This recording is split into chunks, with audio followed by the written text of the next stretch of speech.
truth to the few in power. That's why I roll with God. Middle finger, y'all. Making trust in your clicks with your demigod. Worship to the money, your material. You'll get ripped in half, Sodom cash to Gomorrah. And if a wolf ever should come across on your path, aiming straight for your goods, make a trade to his cash, bait with the woods, reflakes for your trash. Nah, you can have it, sucker. Here, God, ready to rip on my high, ready to rip with the armor, ready to rip, hey, ready to rip, ready to rip, hey, ready to rip, ooh, yeah.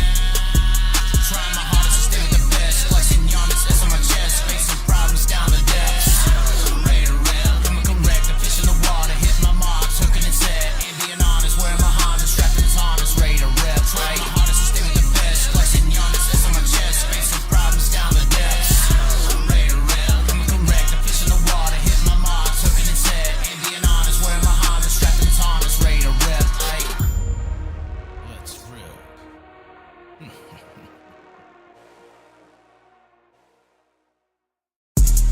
Ready, rip. Praying to God, ready to rip. On my high, ready to rip. With the armor, ready to rip. Hey, ready to rip.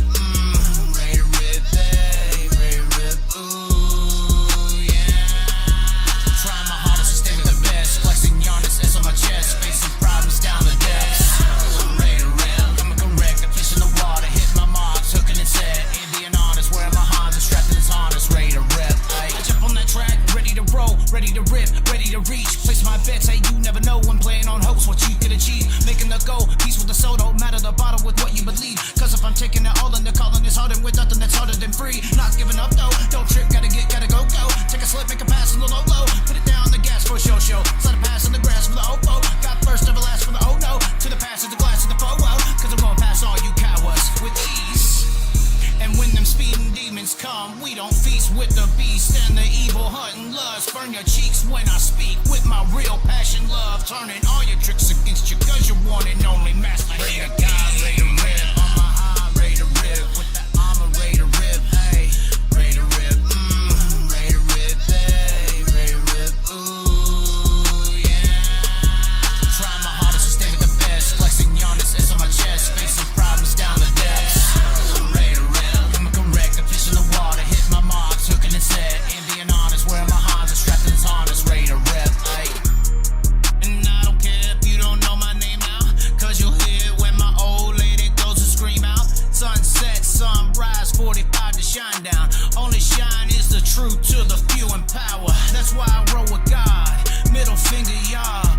Making trust in your clicks with your demigod. Worship to the money, your material. You'll get ripped in half, Sodom cash to Gomorrah. And if a wolf ever should come across on your path, aiming straight for your goods, make a trade to his cash, bait with the woods, reflakes for your trash. Nah, you can. If I don't like 'em, I slide 'em like Carson Macedo, and they can growl about it, lonely like old bro Joe. Cartel gonna care for me, not you, cause I'm the CEO. I'm here to fight, looking to sink with my torpedo. I'm just a lap car trying to survive, running in the back, fearing my life. Cause there's a black 2041 guy adding to the junk in the field with some white on white crimes. Or is it 99 maybe? I don't give a damn, but the bake statements lately adding up to the junk that the crazy man's making. Reckon her, reckon him, non-binary maybe, who knows? If I don't like 'em, I slide 'em like Carson Macedo, and they can growl about it, lonely like old bro Joe. Cartel gonna care for me, not you, cause I'm the CEO. I'm here to fight, looking to sink with my torpedoes. Carson Macedo. And I don't know where we go from here and what we think about it, but it seems to me, gotta be about it. Time for talk and speak comes across as weak, especially when dotting I's across and T's. It seems to be what they all want and what they need, and then you'll go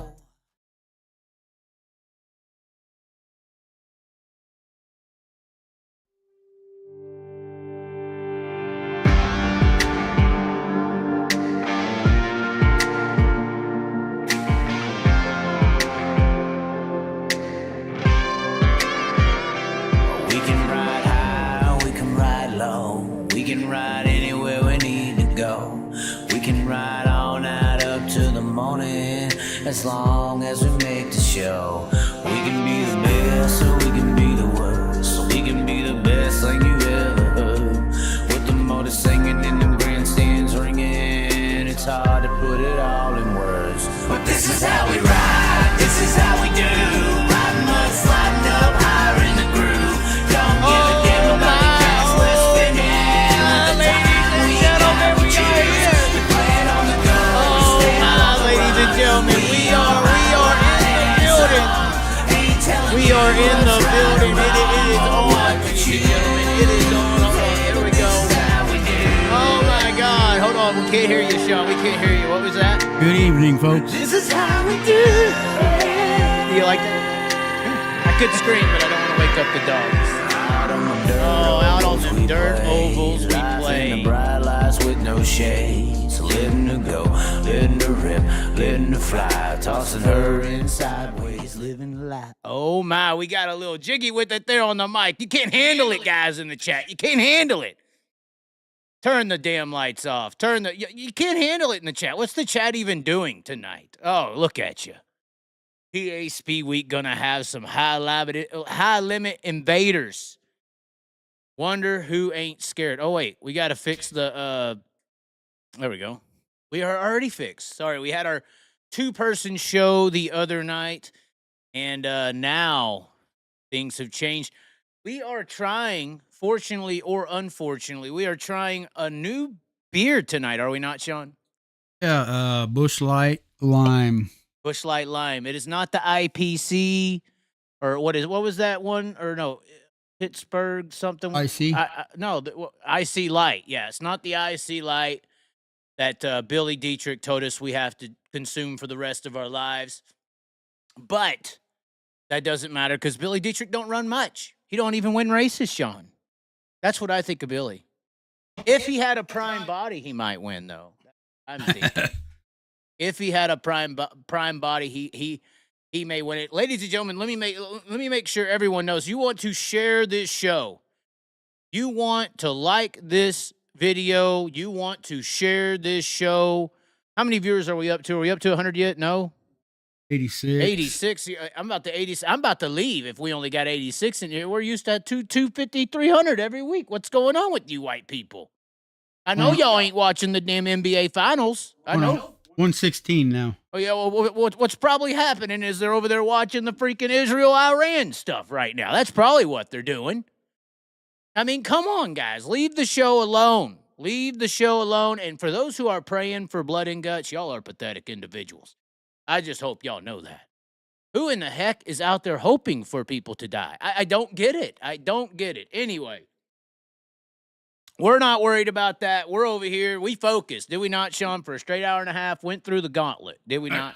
That's right. We went through the gauntlet. He's over here on his phone watching this psycho on here who's hyping, fear-mongering television. But regardless, we are here. I want to make sure that y'all know y'all need to share. Y'all need, Wayne County All-Stars. Imagine how that's going to go. Y'all need to share this. This is going to be one of the biggest shows of the year. I can't believe, Sean, you kind of have an idea of what we're going to talk about. How big is this? Oh, this is bigger than, they're worried about High Limit. That's bigger than High Limit by far. Big news. Is it bigger than High Limit? Maybe. Well, you're a Kyle Larson fan, which, by the way, High Limit and all you people booing gravel, it's literally gravel versus Larson. That's all this big. It's a subconscious battle between gravel and Larson, this High Limit Outlaw thing. But regardless, that's why y'all are booing gravel. But regardless, I said regardless 10 times. I got to slow down now. Got to breathe. I can't believe what's happening tonight. I can't believe what's happening tonight. We do have a few things to talk about before we get it. We got callers coming. Callers coming. Share if you have people who don't know what's going on, they're about to learn what's going to go on. We're going to be about 5 to 10 minutes in getting some things out there, and then the show's going to be on. The breaking news, the whole entire situation of what's actually happening here is going to be. It's gonna be on. That's all I gotta say. It's gonna be on. So share it around. Make sure all your buddies are in here. We're about to have a line of callers that is literally going to turn the PA town upside down. Is that's a fair statement? They are going to be flipped. Yep. The whole entire PA Speedweek. I wasn't even sure if I was coming. It's not Callum Williamson, no. I wasn't even sure that I was coming, but now that this is happening, you almost think I have to go, right, Sean? I have to go now, right? I would go. I could. I mean, I can't believe what's happening. Anyways, here's our little headlines. Hold on. Once again, we gotta hold on. Got this. Fix this real quick. Let's see here. Boom. Oh, maybe. There we go. I think. Damn it. Why has this got to be so difficult, Sean? Tell me why. Well, I mean, we're trying something new, so. Yeah, but it should be a little easier than that. Well, we had 2 people on the show prior, and now 2 people are not on the show, and we were trying to set that up for everybody who was on the show. So now we just have me. Anyways, we have the web figured out. We have this slide all worked out. Wanted to give a few shout outs before we get into the craziness that is to come here on the show tonight. First of all, we wanted to give a big shout out to Corey Day, who does pick his nose normally. This was a interview we had with Corey Day at Knoxville. If you haven't seen this goes into some very deep stuff with Corey Day.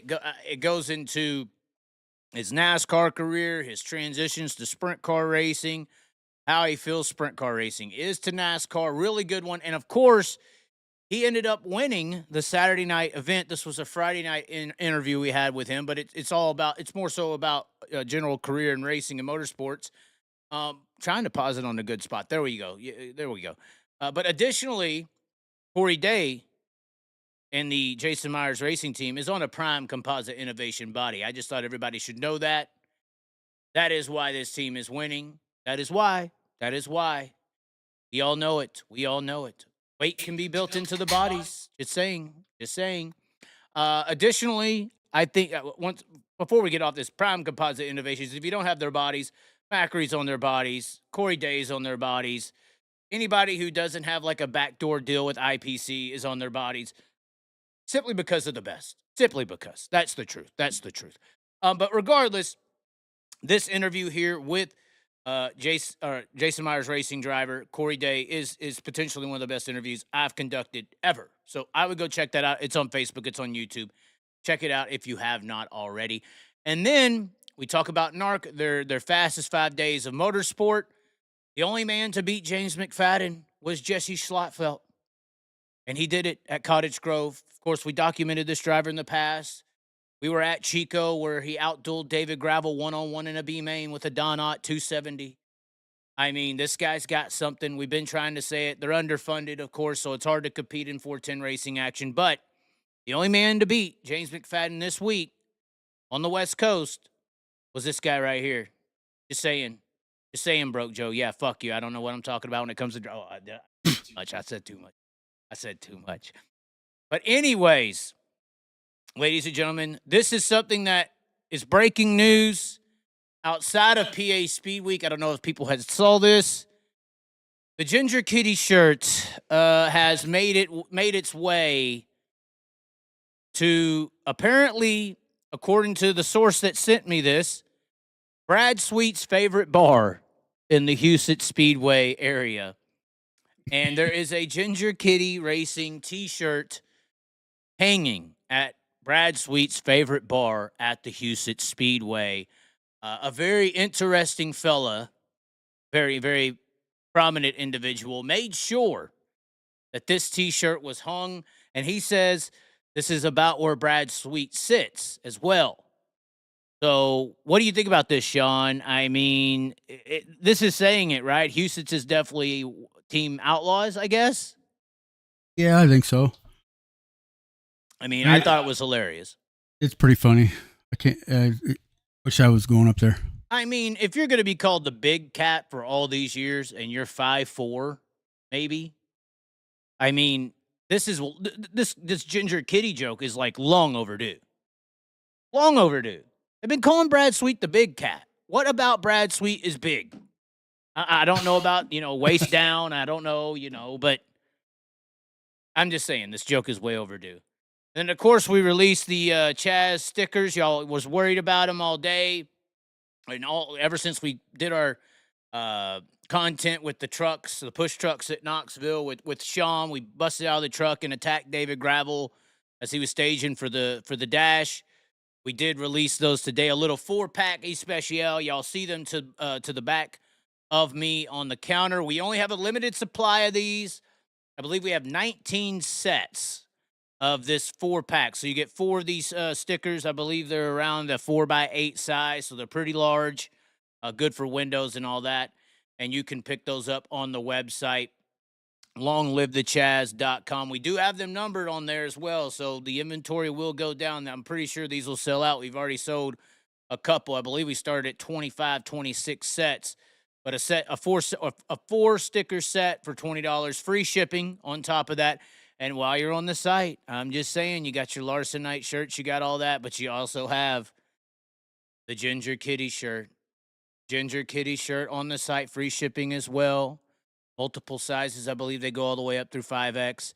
The favorite color for me is the antique sapphire. Oh, that's so pretty. Look at that. The purple's nice as well. I think the purple's underrated. Military green. I mean, there's all different ways you could go with the Ginger Kitty shirt.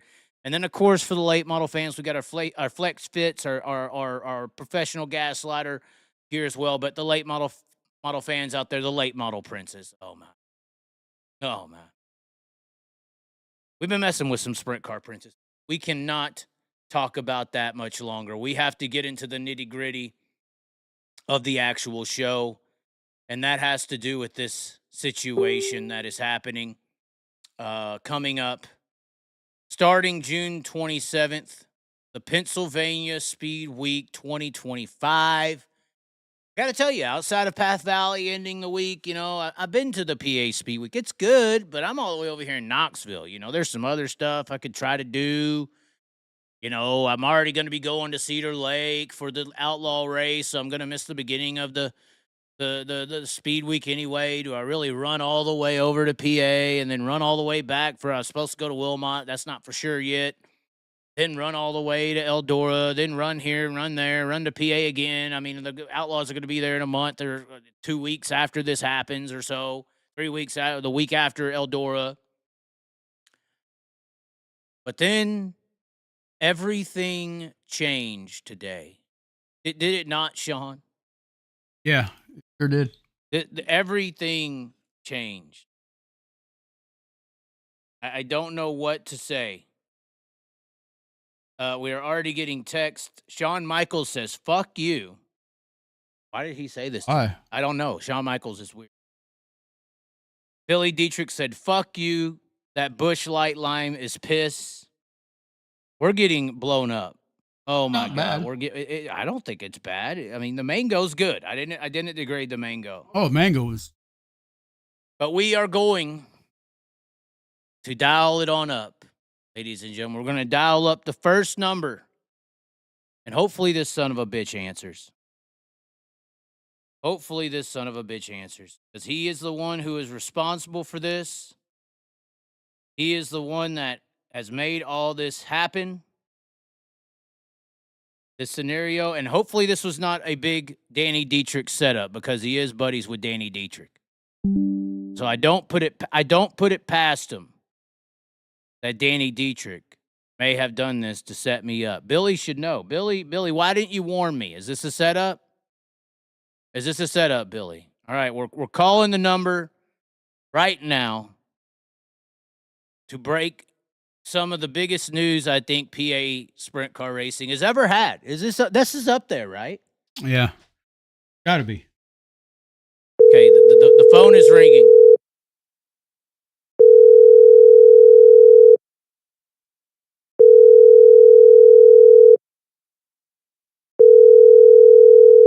Oh, he's not going to answer, is he?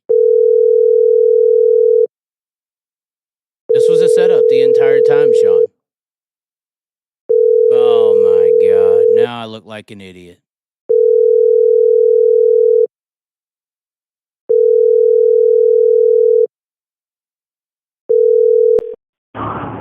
Hey, what's He ghosted us, Sean. Live on the show. What do we do? What do we do, Sean? Plan B. I don't know. I got a backup.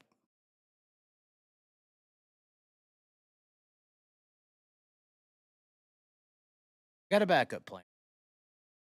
Give me just 1 second. I got a backup. That's fine. Fine. It's fine. I have a backup. Of course, I always have backups ready. I have backups ready. This is what the women don't want to accept. There is backups always ready. Oh, yeah. There's a backup. Oh, there's a backup.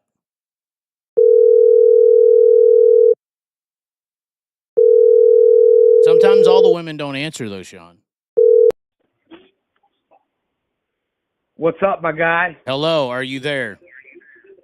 Oh, I am here. Are you there, Mr. Chaz? No, no. It sounds very familiar. It is the Greek god known as Jim Chionius. I can't believe this is happening.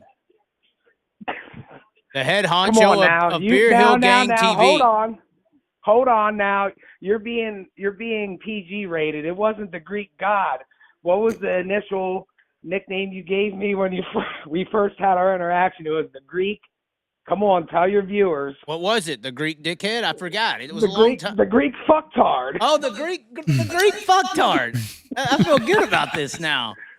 Now I have more self-respect back then. Who knew? Yeah, no, it's all good because Okay, everybody. Hold on. So you are the new Beerhill Gang TV guy, or you were originally a part of it, and now you're kind of like trying to push it through and make it big again, or what's going on here? What? Give me just a little lowdown before we break. And this is huge news, is it not? This is unbelievable. It is. It's been a busy day, a busy You've couple been days. around PA sprint car racing your whole life. Is this not the biggest news ever? It's up there. It's up there. So basically, my Beerhill inception was 2004, which happened to be the second year Beerhill sponsored Lucas Wolf, and he actually got his first sprint car win that year. So that memory it's pretty fond for me because I have a picture of Beerhill OGs that pretty much accepted me, and few of them that are no longer here that have passed in time. But yeah, man, I've been on Beerhill since 2004. This year, pretty much behind the scenes, I've done a lot, but it's been a community effort. You know, the original Beerhill leader was Mike Root, and he kind of got this thing going by collecting funds, and we first started out with sponsoring Rick Lafferty for a little bit of time, and then it went to Lucas Wolf for many years, and then when Lucas went on tour with the Outlaws, we stayed with Todd Schaefer for a little bit. He had a stint in the 5W, got some wins, but most of the people that know Beerhill was all the years with Brian Monteith, lots of success. Yep, the Edge. Yeah, the Edge, man. One of my favorite drivers, but yeah, pretty much Root kind of went on with life, and Dave. Well, I know there's been some drama. You don't have to go into all that, but what's the? Talk to me. Well, I'll talk to you about it. I ain't afraid to talk. Well, all right, let's talk. That is not the point of the show. We can talk about that potentially. What drama? No, don't swerve me away from the conversation. I'm not swerving you away from conversation. I'm simply saying there was like a discrepancy on this whole Beerhill deal, right? For like a few months to begin the year. I think I saw some posts about it. No, the discrepancy was okay. So let me get to that in a second. But basically, Dave Stewart, the commish, ran it, and the plan was for myself to kind of take things over. Just, you know, the connections I made with the tracks, and it's a communicative effort. But yes, I am the Beerhill president. My vice president, Matt Trace, he's you know, a big help, and Dave's still involved. But it takes a community effort, and it takes the fans, and that's what drives Beerhill, the merch sales. But so basically, in the beginning of the year, Beerhill Gang TV was done for many years by Central or PA Sprint Car Live, okay? I'm not going to mention any names. Y'all know who did that for many years, and they did a great job with it, utilizing our platform. They created a page for their show / podcast / live, after race did interviews. And I don't remember what year it was, but it went dormant and some things happened, and I was kind of in the limelight. I just didn't really deal with that stuff.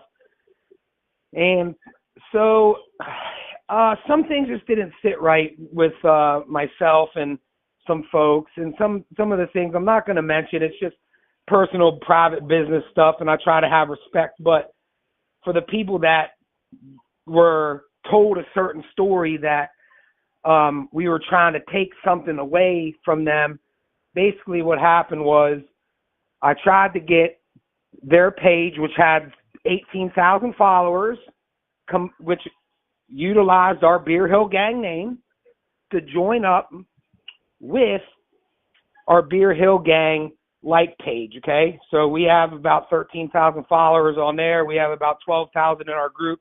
So then what is the proper Beerhill gang TV page now? What is it named? Okay, so the Beerhill gang TV like page, it's a like page, right? So we use that to post updates.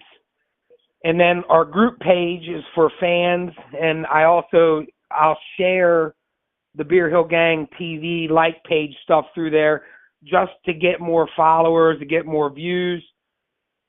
But back to this whole thing, our like page, I tried to combine, right? And the person that was in control basically of it to make all the work that everything Beerhill has done just kind of come together, kind of.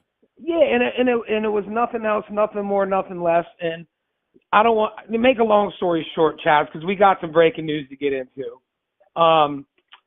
You were trying to pick up girls through the Beerhill gang TV page, and that's why they got rid of you. Just say it. That was not me. Okay. I never ever did that. That's okay. So the fact that we're just making hints about that. Don't continue down that subject. We know a lot on the Chaz. We don't say it all. Oh yeah. But we know a lot. No. What's messed up? We're not getting into Tyler Courtney subjects anymore. Continue. I was told that I can't believe that actually was said, because the said person who was running the Central PA Live Beerhill TV page was the one that, in fact, was doing all that. And I was trying to avoid you even saying that. Anyway, continue. You said it. No, I was making a reference. It's a backhanded reference to the truth. I wasn't expecting you to say the truth. I was just making references so that everyone knows we know. Yeah, okay. And you know what's funny is I didn't know about that until I was told by somebody that is heavily involved with running a racetrack. I mean, it's kind of fine. I mean, I get a lot of, I got Tinder girls on mine. They only know me from the Chaz too. I mean, never mind. Continue anyway. Well, when you're but in it charge, is me, I guess. Chaz, let me tell you something. You know about monetization. And when you try to tie in... I definitely know about monetization. Okay. Monetization is hot. It is. And when you try to control a page that has nothing to do with you, and you won't give it up, and you won't take Beerhill Gang TV's or Beerhill Gang's name off of it, that's when I stepped in and I said, hey, we got to do something about this, because you were never a Beerhill Gang member. You just utilized our platform. And that's what pretty much, there's a lot behind it too. And the said person didn't want to kind of give it up or admit to anything. I'm sure there's two sides to any story. Regardless, you're operating this. This is the official-ish Beerhill Gang operating as a group. It always has been. So Beerhill Gang like page was always Beerhill Gang. I just added the TV to it a couple months into this year due to all the things that were going on with the PA Sprint Car Live page, which sat dormant, and we just wanted to kind of get, you know, the said person to give us our name and page back, which they refused to do. So I'm just going to put it out there that I have there is there is a trademark that's been filed for Beerhill Gang, and once that all goes through, the said person's going to have X amount of time to take the name down off the page. Again, this isn't anything that we're trying to like do harm to local racing or make us look bad. It's something that's just it's something that needs to be done. And Beerhill Gang was around before me, before Central PA Sprint Car Live, and I am fortunate enough to be able to kind of been given the reins of it and continue its success. It's always been successful. I have a great relationship with Kathy Hughes and Justin at Williams Grove, Scott at Lincoln, you know, Bats.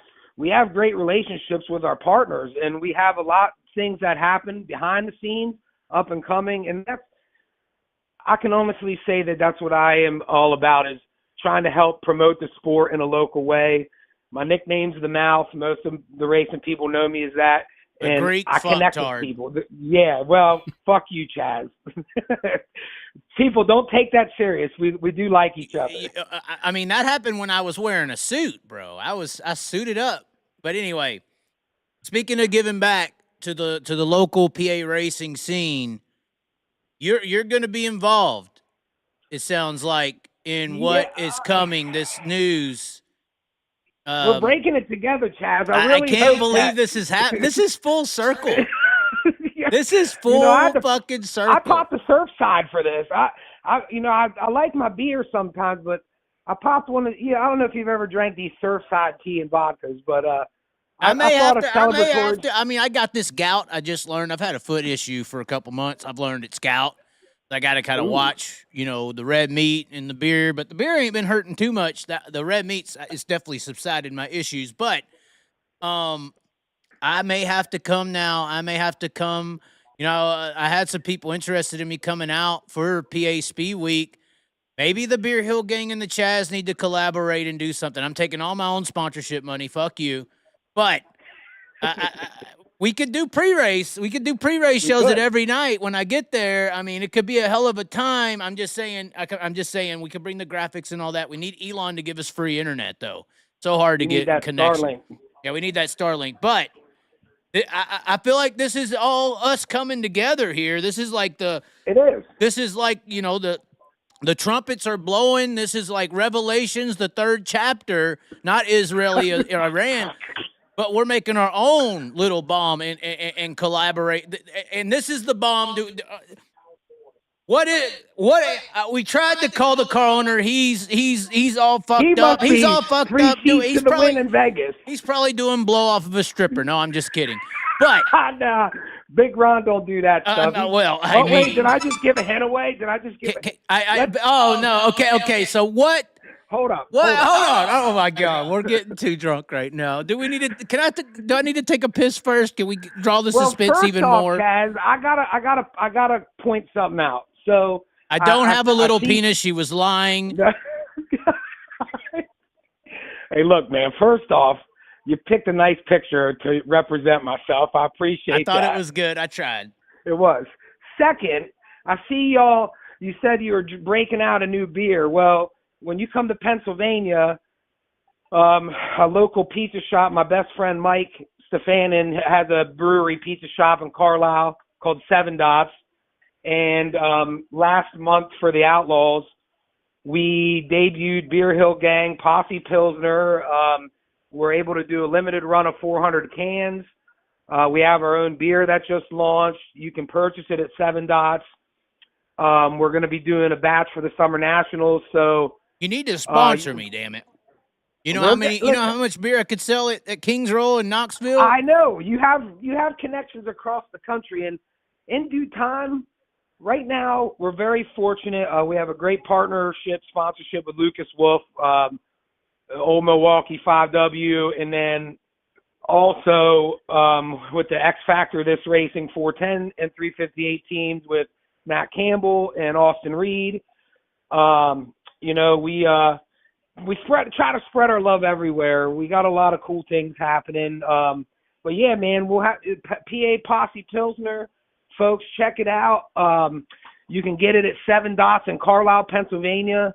If you don't know, reach out to Beerhill Gang's Facebook page. Reach out to Chaz. He can get you in touch with me.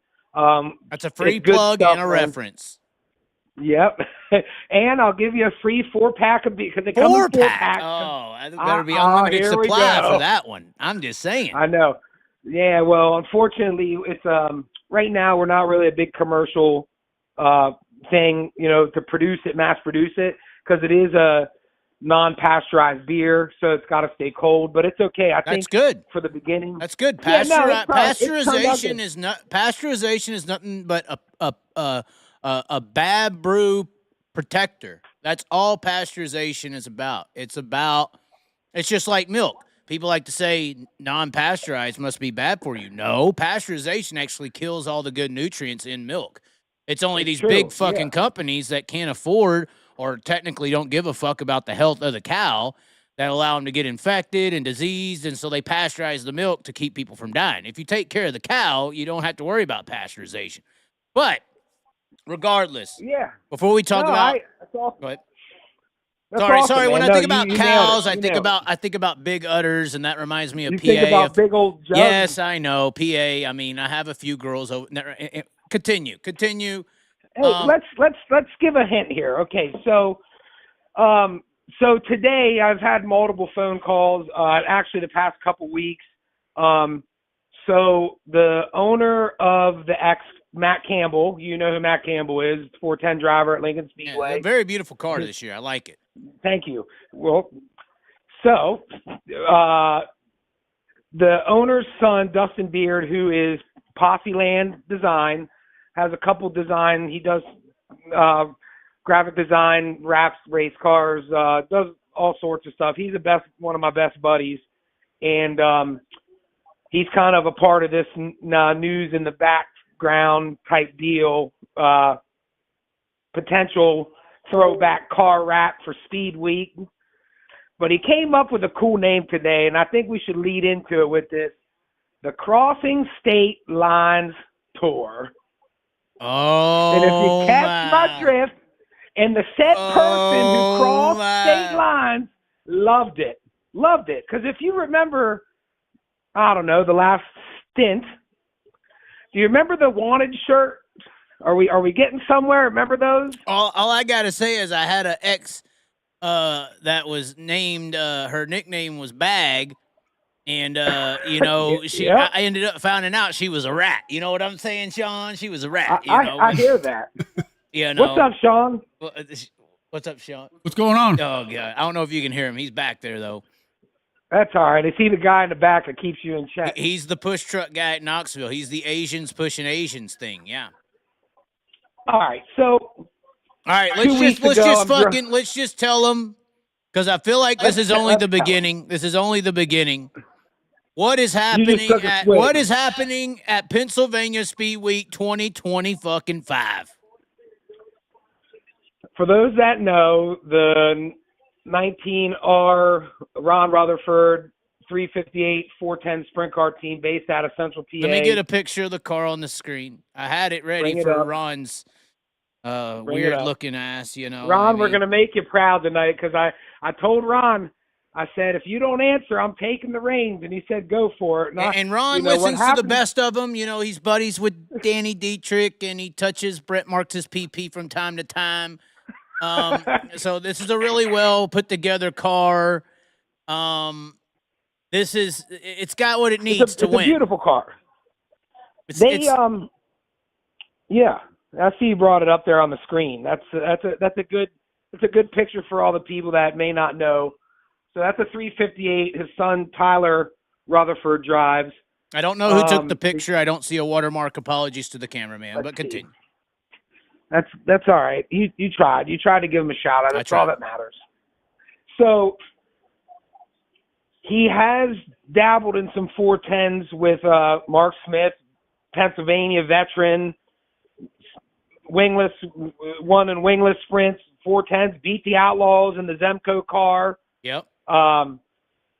So Mark kind of went away and did his own thing, and Ron's been focusing on his sons. And 2 weeks ago, one of my Beerhill buddies called me and said somebody was trying to get a hold of you. And I found out some inside info. So I called Ron, who's a good friend of mine, owner of Mama's Pizza. Yep, Mama's Folks, Pizza. go check him out in Wellsville. They got the best pretzel stromboli. There he is right there. Look anywhere. at him. Look at him looking fly. I'm so jealous of his hairline. I'm so jealous of his hairline. Bring him up. Bring him up. Oh, yeah. He's a look at his beautiful hairline. Look. And then there's He's a Mama's wonderful Pizza. He's got the human. best stromboli. And Andy's. He does. If you come to if you go to Knoxville, you got to get the Andy's. But if you go to PA, you got to get the Mama's. Andy, I've never been to Knoxville. I plan on getting there. You're gonna get there, and you're gonna be eating some damn Andy's Nitro Pizza, customly designed over there from some PA people. But the stromboli at Mama's Pizza. Oh my God! Remember the blue crab stromboli he had there for a little bit with the pretzel? Oh, I never tried it, but I heard. I heard it was incredible. I can only imagine. The pretzel. I like how you brought his menu up. That's good. That's good his menu. Right Look there. at his menu. Look at it. Oh, but there's the Homemade menu for the sub ladies rolls. right there. There's the menu for the ladies. Look at the smile. Oh God. Oh God. Where does he have pictures with Danny? Where's his pictures with Danny? He's got to have them. Probably from nights out on when they go out. When they go out and do coke off a They're stripper's best butt's buddies. cracks or whatever. Yeah, I know. There they are. They're freezing together at a football game. Look at them. Oh, so beautiful. See that left hand? You can't see it because he's touching Danny. That's what's going on right there. I'm telling you. Oh, well. But anyway, whatever the beautiful. floats There's the perfect. Let's bring it There's back, the bring it perfect back. picture. You got the Mama's Pizza logo, the car. This is the perfect picture. What is happening with this car? With you Okay. in particular, the bags, the rats, all The of rats, it. the bags. What is going on here? Tell us. All right, folks. High speed chase coming in.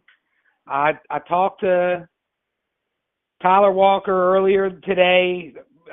We've had multiple conversations since your interview. Reconnected. Love him, man. He's a wonderful person, and his story is just getting started, folks. And I know there's a lot of people that might have their doubts, but I can assure you, and I believe this is my own thoughts, is Tyler is in the best situation now than he's ever been. And He's back on the drug he needs, and that's sprint car racing. And he's found a purpose in life. A lot of people saw those videos of him out in Skid Row, California, crying for help, and he got help. He said, he had some struggles, but I believe today he said he was 79 days clean. The man is proud of his story, and I think it's wonderful that he can talk and be open about it. And I won't go into every detail, but as a friend and somebody that I looked up to as a fan, the driver, I can't be more excited because he'll be flying in next week but they're hoping to test on Wednesday at BAPS. And Do you know how many people will be in the damn grandstands at BAPS? How much is the damn? What are you doing to BAPS Motor Speedway? Come on, I love Colton and Scott over there. Them So the guys- breaking news is the T-Walk is coming. The T-Dub is flying into PA, and Rutherford has put a deal together to fund a car for PA Speedweek. They got a brand new Maxim chassis for them. They're building a car as we speak. And Beerhill Gang's going to be a little small piece of the puzzle on it, among all the other wonderful people that are making this happen. But the cool thing is, and I'll revert back to my buddy Dustin at Posseland, you said his X-car, what a beautiful looking car. Well, we're going to give him the reins. And as of right now, this sounds like we're leaning towards a rat bag throwback or a 35 Aircept throwback family car. Hold on. Honestly, we'll leave it up to the chat. Let the chat decide. You want to do what the Okay. people want. Yeah, that'll be pretty cool. What do the people want? We're at 322 viewers right now. Skulls and Bones, by the way, Sandusky. What do the people want? The rat bag is already being called. The rat bag is already being called in the chat. I believe it. You know, and I talked to Tyler earlier, and I'm going to leave it up to him. It sounds like that he's leaning towards that, but due to the fact that the family car has a lot of sentimental value to him, and you know, we're just going to let him decide. But I also we can take this information from the fans and let them know that, hey, you got a lot of support, because I'll tell you, with support does come the haters. I know you know this.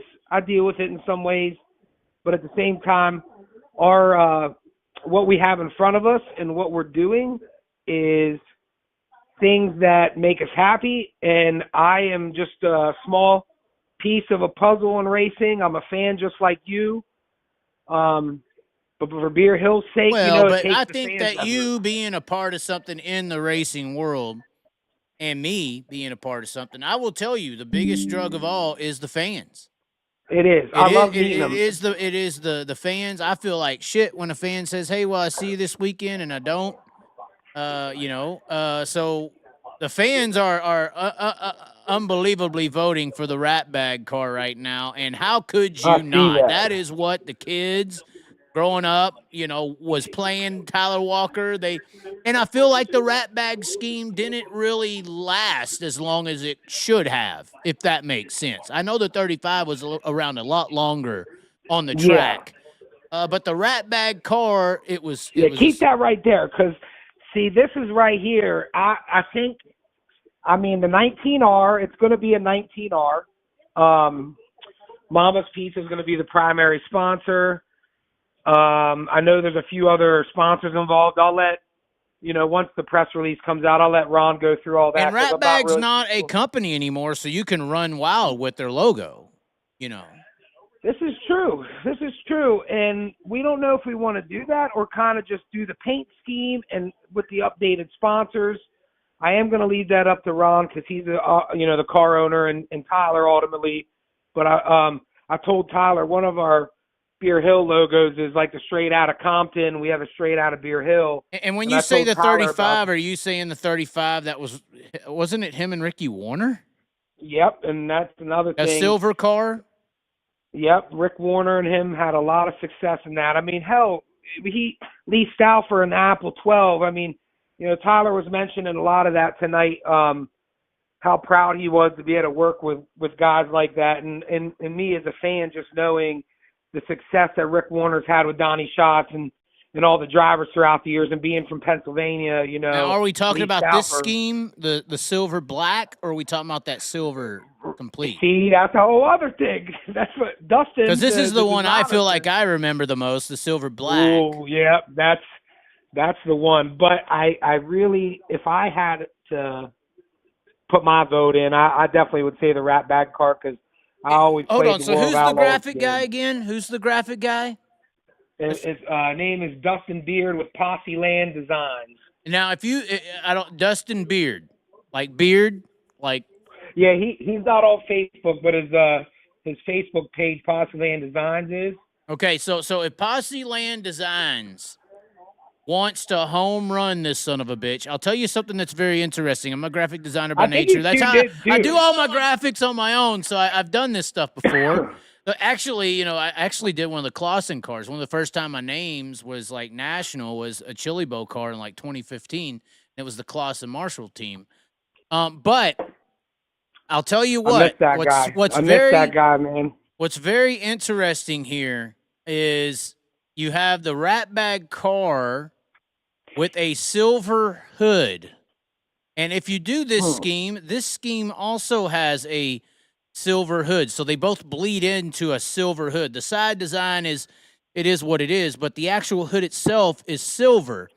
So if I'm this graphics guy and I really want to make this a banger out of the damn park, it is. I'm doing a half and half scheme. Hey, go back to that rat bag car. Hold on. No.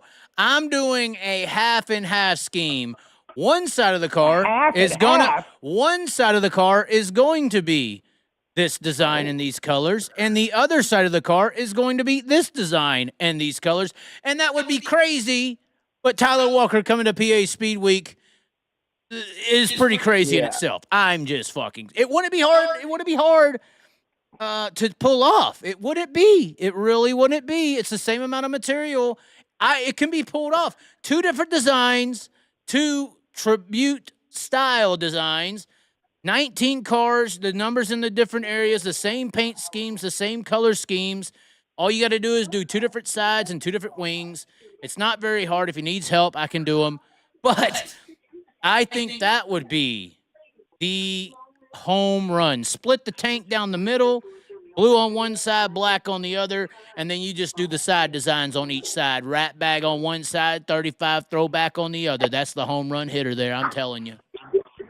Yeah, you want to know what's even crazier is I remember, what was it, a couple years ago at Knoxville, Gio Selzy did that the half and half scheme car. That was pretty badass. I can't remember what the color combo was.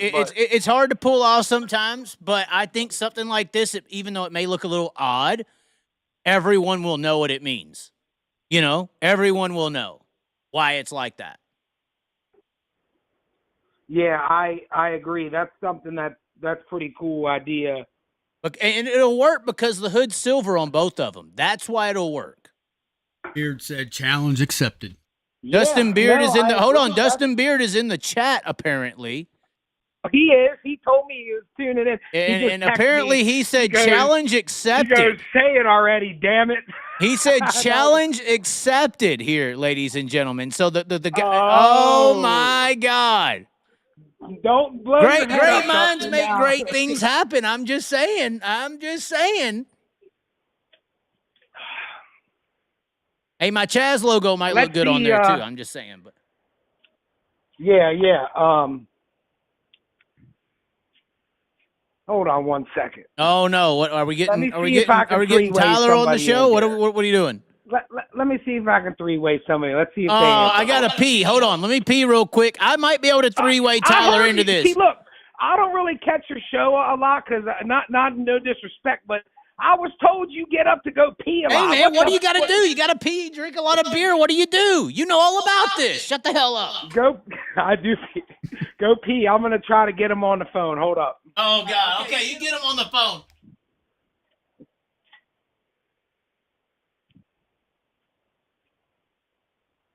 Hopefully, get Tyler on.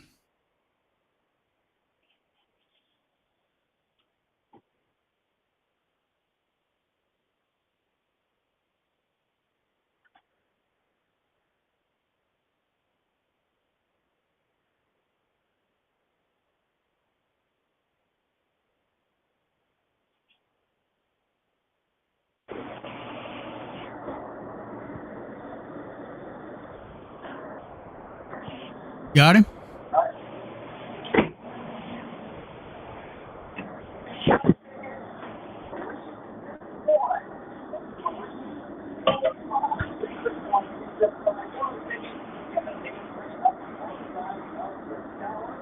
Hello? Somebody's there. Is he on the phone? Where's he at? I'm waiting for you. I'm going to put you on. I'm going to be respectful and see if he answers. You better hurry up, damn it. Challenge accepted. Dustin Beard says challenge accepted. No, we're probably get ghosted by the owner and the driver tonight, but it's all right. At least we tried. But hold on. I'm going to try and call him. Just stay on the line, and I'll be right back.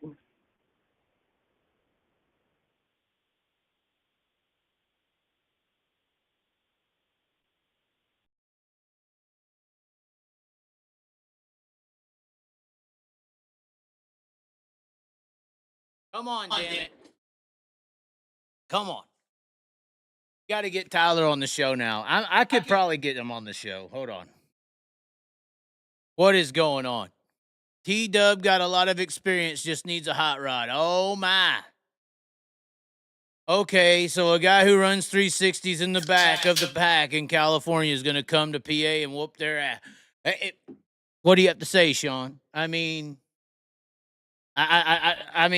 I don't care what y'all say. Y'all are full of shit. Y'all are doubting the power of God. The power of God's going to the front. It's hard to say what's going to happen.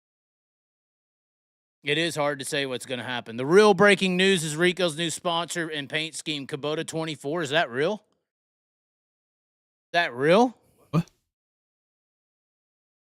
I thought Rico was going to talk about Calistoga coming back. He had a new sponsor, and that's it? Well, of course. I thought it was going to be about Calistoga coming back. Oh, my God. Is this real? Rico Abreu is partnering with Kubota for the Houston High Bank Nationals week. That is the news for Rico. I thought it was going to be about Calistoga because he posted a picture from Calistoga on a Kubota. I guess that is one smart way to bring Kubota into a World Outlaw event because you can't get it done on your own. You can't bring the flags. Funny how he flew the flag. Apparently there's going to be a special paint scheme. Oh, wow. Did y'all just see that paint scheme?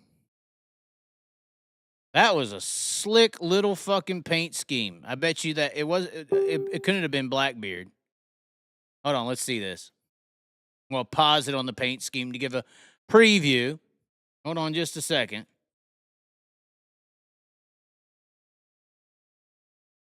So Kubota partners with Rico Abreu for a paint scheme. Are you there? Are you there? Oh, Yeah. no.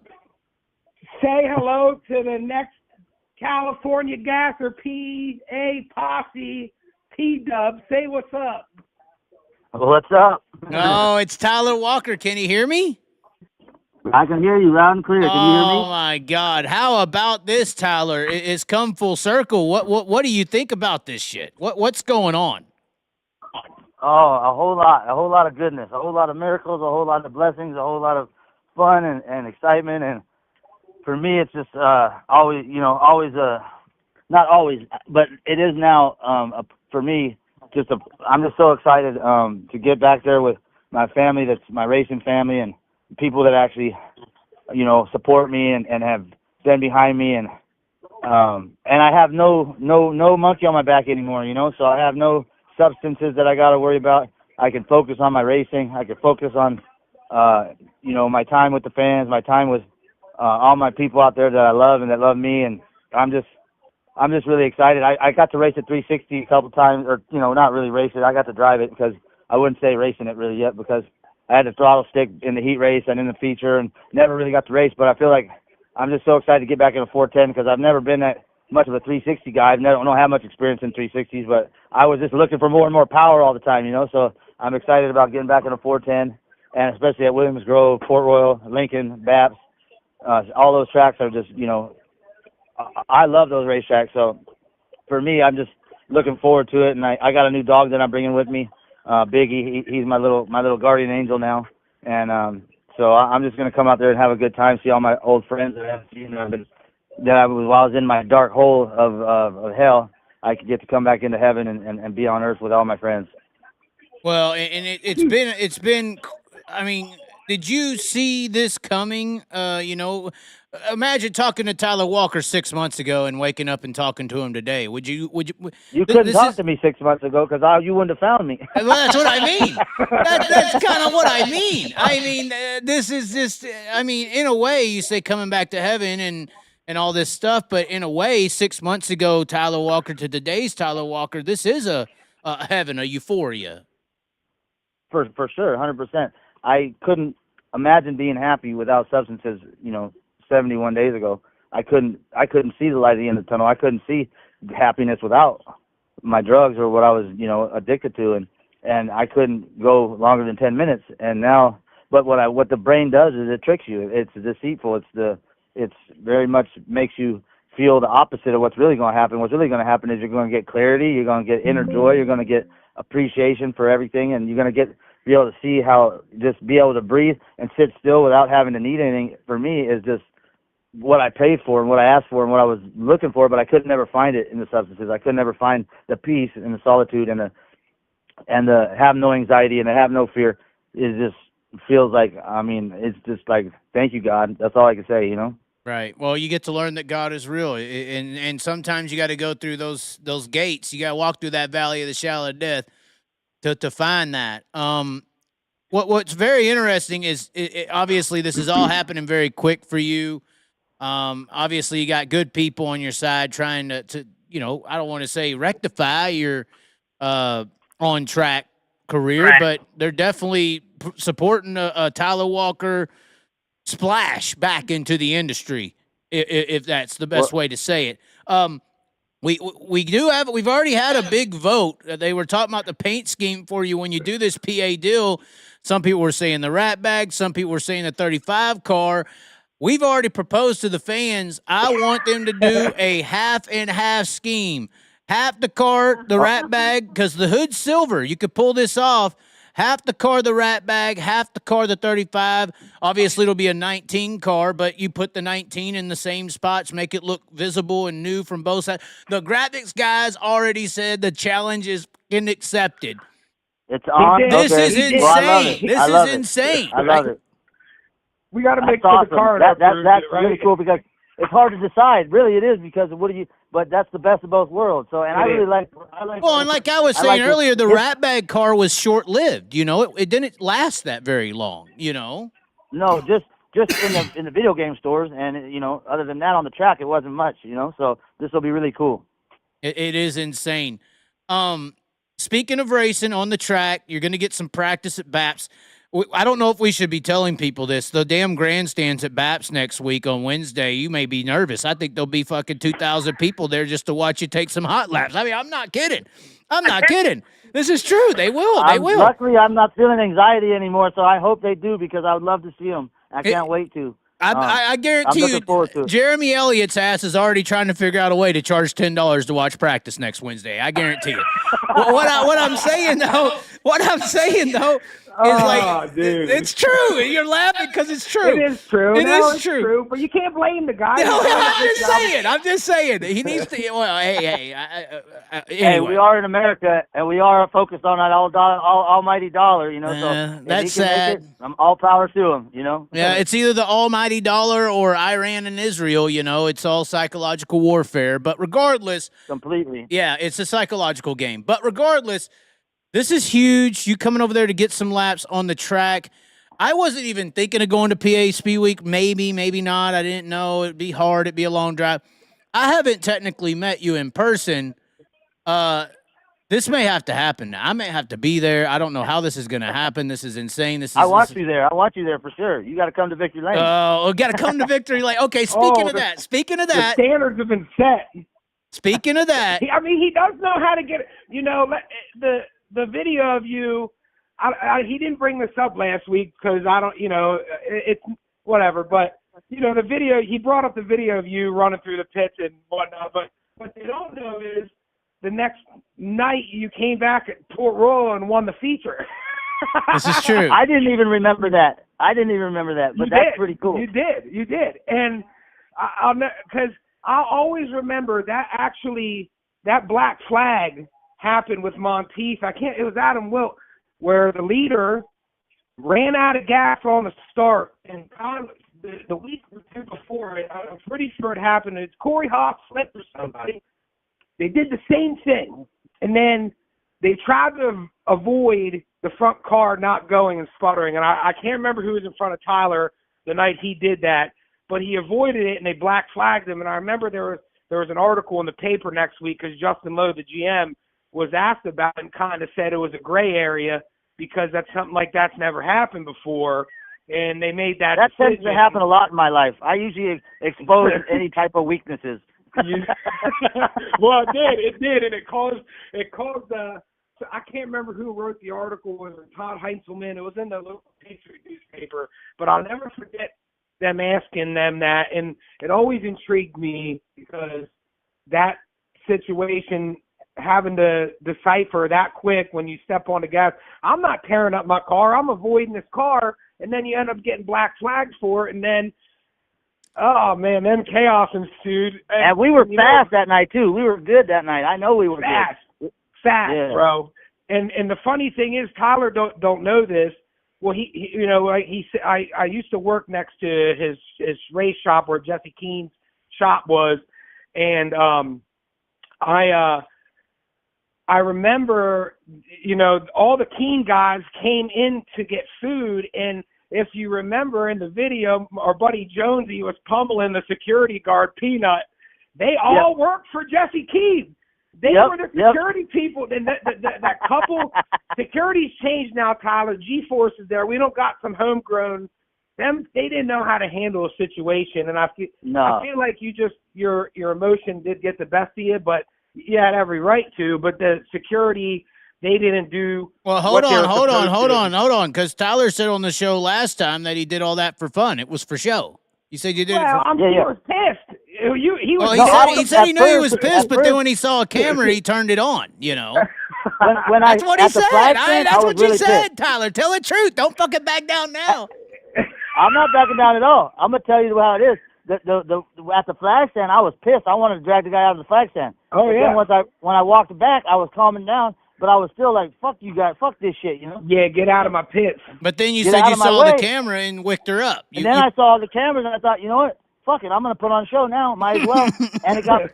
And so I wasn't even mad. You know? He pummeled Peanut's head real good with a little.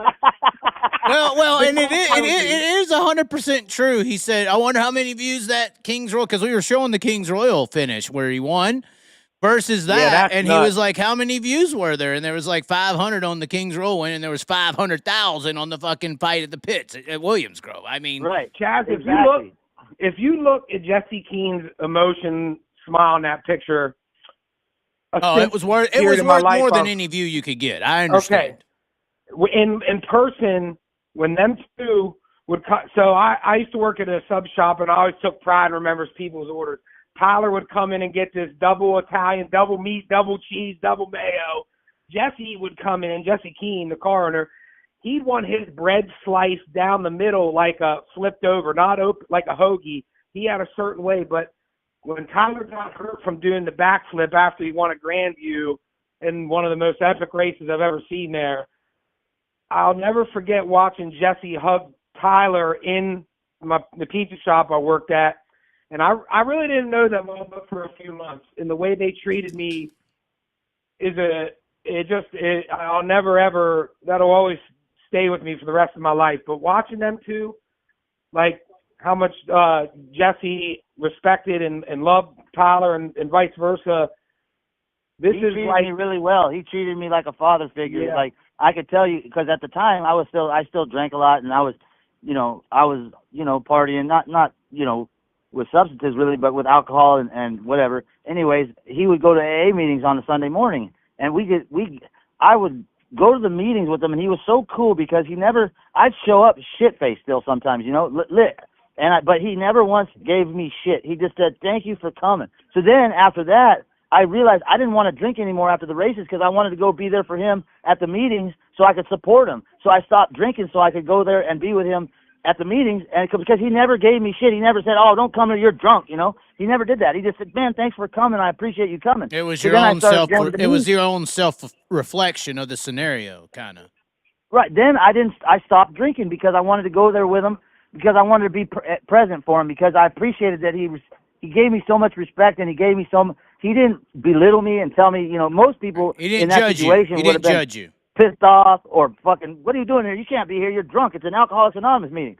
I'm just there to support him, but it only lasted 2 or 3 times I did that, and I realized I don't want to do this anymore. I want to be there present with him, because we probably went to about 15 meetings together just so I could support him, but I never drank. After about the second or third time, I realized I don't want to do that. I don't want to embarrass myself or him in these meetings. I want to be there for him, so I stopped doing it. But for the first couple, I was shit-faced. I was still drunk, That shows that's a testament to your character. Sure. It really is, Chaz. And I'll tell you, and that's Tyler Walker before all we that you've been through. That's been your character this whole time.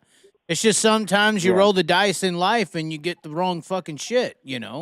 A lot of people are products of their environments and things that happen to them more so than choices. For sure. True. My mom always told me environment's stronger than will, and I used to fucking argue with her all the time. Say, "No, it's not. No, it's not." And then I realized she's more right than I am. Yeah. That's for sure. Well, I mean, scientists know this. Once again, back to the psyop. But it's funny. You mentioned two things there. I do want to ask you some things.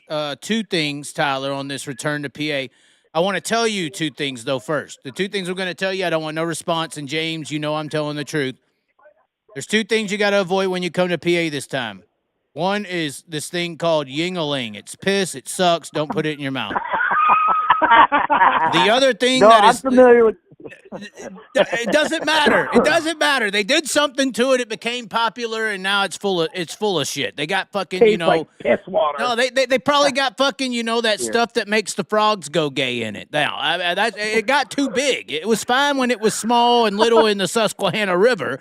Now it got big and they put shit in it. It's like McDonald's. What, Alex Jones it's like now? McDonald's. It's like McDonald's. It used to be a good burger, probably used to be meat or something. Now McDonald's is fucking like soybean and plastic and pesticides. I mean, it's not the same anymore. It's the same thing happened to Yingling. If you do drink a beer, which I don't want to pressure you into it, we might have to try this Beerhill gang beer together. We can put a limit on it, a cap. It's all about moderation, when we do these things. For sure, balance. Yeah, balance. exactly. Life You is got to about learn balance, moderation. You got to learn moderation. But the other thing might be worse than this. You have to stay away from this person. I'm going to make this one very short. I'm going to just move on to the next subject. Stay away from this thing called Holly LeMaster. Anyways, why are you laughing, James? Why are you laughing? All right, stop it. My first question. I'm done with that. She's fine. I'm just telling Tyler to stay away. That's all I'm saying. Stay away from the demons that walk the streets. I'm just saying. Hey, the demon looks very attractive. I'm just saying. I stay away. Stay away. Tyler, I won't tell you to stay away or not stay away. I'll tell you.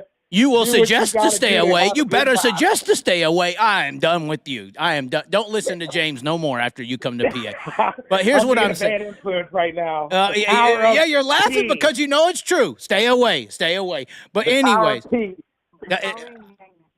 Holly the Rosa, you said? No. Don't even listen. You don't even need to remember the name. Just stay away. Stay away. You ever heard the AC/DC song "Highway to Hell"? That's all I'm saying. That's what you'd be taking if you in take. Australia, they call them akadaka.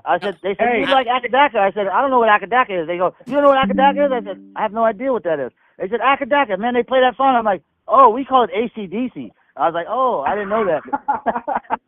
See, James. Tyler, you know I'm going to wingman you over there. So Chaz is just. Don't let him wingman you anywhere. That's the first.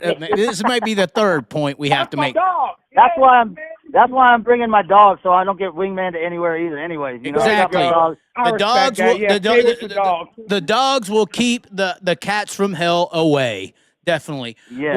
What I am saying. The power of peace. The power of pussy. Yeah, exactly. This is why I'm telling you to stay away. But regardless. The other question I have for you, what have you got to experience since you got back in the car? You said it was a 360. Obviously, I do think that, I think competition's pretty stout now. Potentially even better than when you were running. I'm not saying it's any easier to win a race, but I'm just thinking back when you were running competitively, even though it was 5 or 6 or 7 years ago, I feel like maybe there's, 4 or 5 teams you had to beat back then, whereas now there's like 10 or 15. Everybody's got good money. Everybody's got good equipment. I don't know if you could say that 10 or 15 years ago or 5 or 6. Especially with the money involved. Especially with the money involved now. Just look at the people that are still winning, though. You still got Danny Dietrich. You still got Lance DeWeese. You still got Freddie Raymer. I mean, they're all still the same. I mean, you got more. But you still got the same people that are still doing really the best. But when you got back on the track, what did you experience? I'm curious. Did you experience more competition? Did you experience a grace period of learning again? What I like to experience, to be honest with you, because not yet, because I haven't. I like to be able to make I'm used to being in control of my shocks, my bars, my heights, all my stuff. And you're sounding like Donnie Schatz right now, but continue. Not in control. I'm saying that I know what I feel and I know what I like, and I know. So I don't need people to tell me what I'm not saying I'm all open for everything, but with Kirk DeWeese, with Lee Lindgren, with everybody that I work with, besides I would, you know, I would say, hey, I want to do this with the shock. Let's do this. Let's lower the nose. Let's do. I mean, I wasn't the crew chief, but I would feel like Jonesy Jones. They listened to me because they know that I know what I feel. So they knew that what I was feeling. I don't want to control. I don't want to be the crew chief. That's not what I want to do. I want to drive the car. All I'm saying is, what are you feeling? You know, obviously, like I said, there's new tires, there's new rules, there's new wings. The new tires. I feel like the race car. I didn't get enough. I didn't have enough. The first two nights, the motor didn't run worth a shit. Then last night, the throttle stuck. So I wouldn't even say I got to get a really good chance yet at getting in something that was going to be. That was ready to win, you know? So these cars are going to be ready to win, and we're going to be able to have, and I'm not taking nothing away from the cars. I'm not bad-mouthing the cars at all. I'm just saying that the program was, it's not going to be what the Rutherford program is going to be. The program, that Rutherford program is going to be. They were 360s. I'm assuming in a way they were kind of like, let's just get you some laps kind of cars. Exactly. That's all they were. So they weren't. And I was trying to get the car better for Austin, you know, because he was struggling, and I know why, because the motor didn't run with the shit. I don't give a fuck who you are. When the motor didn't run, it's on motorsport for a reason. When the motor don't run, hold on. We're having there you go. I don't know where you're at, Jim, but your internet has been popping in and out. But continue. Sorry. Who, me? That wasn't me. Well, it's a three-way call, right? Well, yeah, it may be Skid Row, but no, I'm just kidding.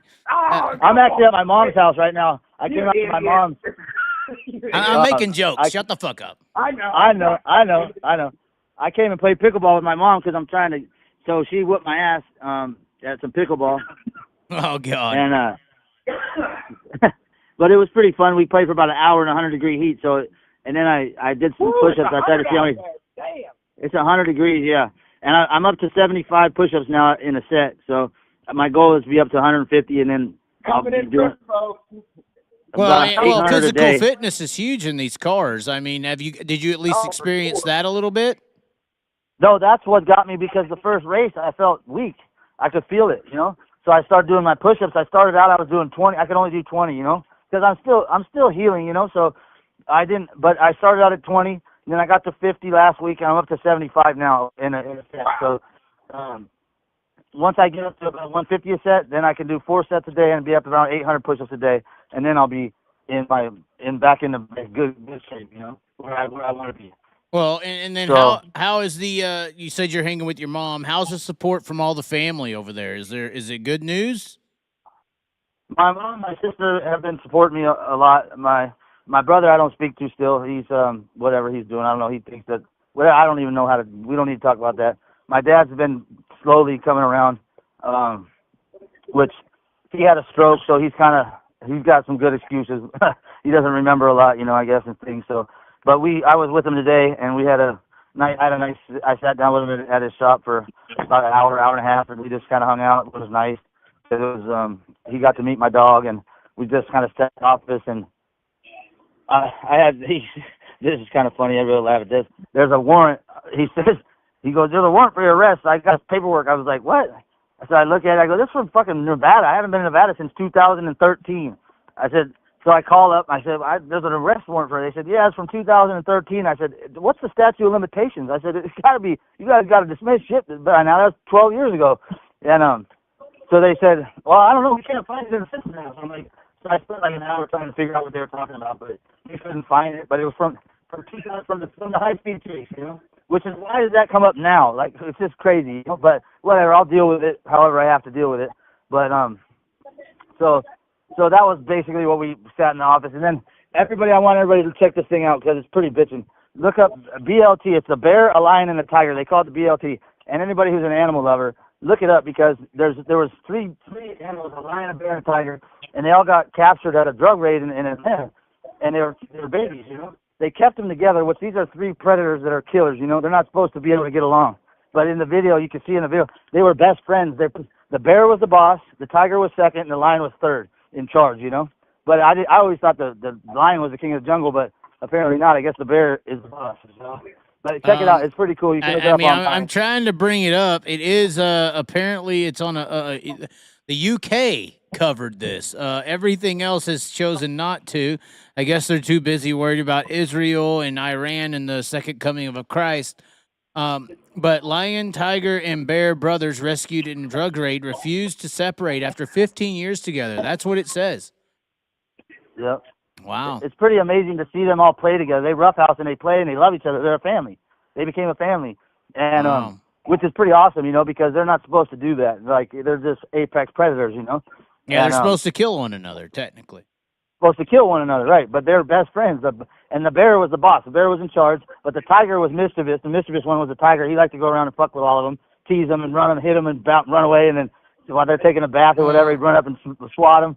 And then they'd play and wrestle. But when the bear got mad, they all bowed down, you know. Well, it's funny. People like to think the lion's the king of the jungle, but the tiger is technically a bigger animal and could kill every fucking lion there is.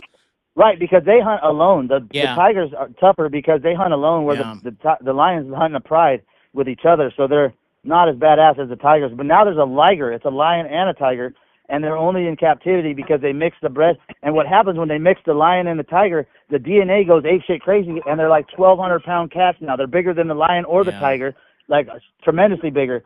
And they're like, it's pretty wild stuff. Well, who knows what the hell they're doing on, like, you know, an island that like the Rothschilds own, you know. I mean, they're splicing. I'm just saying. Here's what I'm saying. If Epstein can have an island, then Rothschilds and all these rich people who own this fucking world can have an island. They got the U.S. They got fucking. This is what I say. I think Tupac and all of them are on some fucking island that's like Disney on ice. You know, they got the best performers. It's like a resort, but it's an island. I mean, they own the world. I mean, who knows? It could be on the other side of the ice wall. Shit could be flat. Right. For sure. But you know what? The liger is coming across state lines toward Pennsylvania. Oh, no. So hold on. Was that all about saying that Tyler Walker is a liger? Are you calling yourself a liger? He's going to be a liger. Are you a liger? Are you a liger? I'm just curious. Is that what you're saying? He's a lion and a tiger. Or he might be a DMX dog. Hold on. Tyler, have you ever heard of a... Hold on. The thing you might have to worry about is a thing called a ginger kitty. Have you ever heard of a ginger kitty before? Oh, I love me some ginger kitties. Well, what's a ginger kitty to you, Tyler? I'm curious at this point. I'm curious, too. It's called fire crotch, fire in the hole. Oh, my God. No. The ginger kitty is forever stained. No. Ginger kitty. Tell the story, Chaz. Tell him the story. Well, I was interviewing, or I was running through the pits at an outlaw event to begin the year, and you know, you got this high limit World of Outlaw thing, and I came across a person named Cody Jacobs, and he is the crew chief for David Gravel. I don't know if you've heard of David Gravel. I don't think he was around when you were driving. No, I'm just playing. But I know David. I asked him, or somehow, I guess, Brad Sweet got brought up, and they call Brad Sweet the Big Cat. You know, that's his nickname. And then I said, well, if Brad was here, would he be mad? And he said, Brad who? And I said, Brad Sweet. And he says, oh, Ginger Kitty. So he made up a name for Brad Sweet named, and he called him Ginger Kitty. And honestly, that nickname is far overdue. When you're calling somebody who is 5'4" a big cat, I'm surprised nobody's made jokes about this earlier. I mean, I'm just saying. So that is the Ginger Kitty. The Ginger Kitty is a man named Brad Sweet. That's who they're calling the Ginger Kitty. Oh, okay. I was referring it to I know what you were. We all know. We're all drunk, single white men or married people who think they should be single. But no, I'm just kidding. Sean, I'm just kidding. No, but that is who they call Brad Sweet, the Ginger Kitty. Surprisingly, though, I am surprised. Once again, I've never met you, Tyler. You're a pretty small guy. I think you're about the same height as Brad Sweet. This is a picture from Ashton's win at Ocean. You're what is your height? I'm 5'6". I'm 5'6". You're off to the left. I'm 5 short. You're off to. You know, I've never felt short my whole life until I look at pictures. I've never felt short. I look at pictures, I'm like, wow, I'm short. But when I never felt short my whole life at all, ever. I never felt like, oh, I wish I was taller. But when I look at pictures, I'm like, damn, I didn't realize I'm that short, you know? Is the Torgerson crew just tall in this picture? Yeah, Austin's like 6 foot something, 6 foot, I don't know what, but he's tall. So I'm standing, and I'm down on a hill a little bit there. So I think I know the picture you're talking about because I got referred to as don't stand next to Austin because you look really short. He got them shellies on him. I'm just saying the ginger kitty's getting challenged. We may have to call you the brunette bear. I'm not sure. I'm not sure. Or I don't like that nickname. I don't either. I don't either. I like T Walker. That one doesn't even sound honestly, right. honestly, I think T Dub should die. I think T Walk is new because you're walking in a new path. You know, I think T Walk, a new path. T Dub is the old. He is dead. He is gone. That's the devil's possession. T Walk is God's light. You're walking in the light of the through the shadow of death.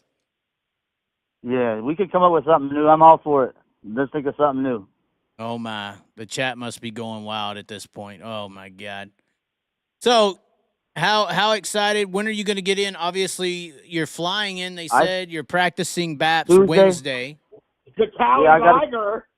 Yeah, Chase, keep these damn comments up. What do you do? Pull them off because you get people say things? You don't want people to see stuff? No, I'm just talking to people and I'm showing things. No, you got a lot going on. You can't let the chat.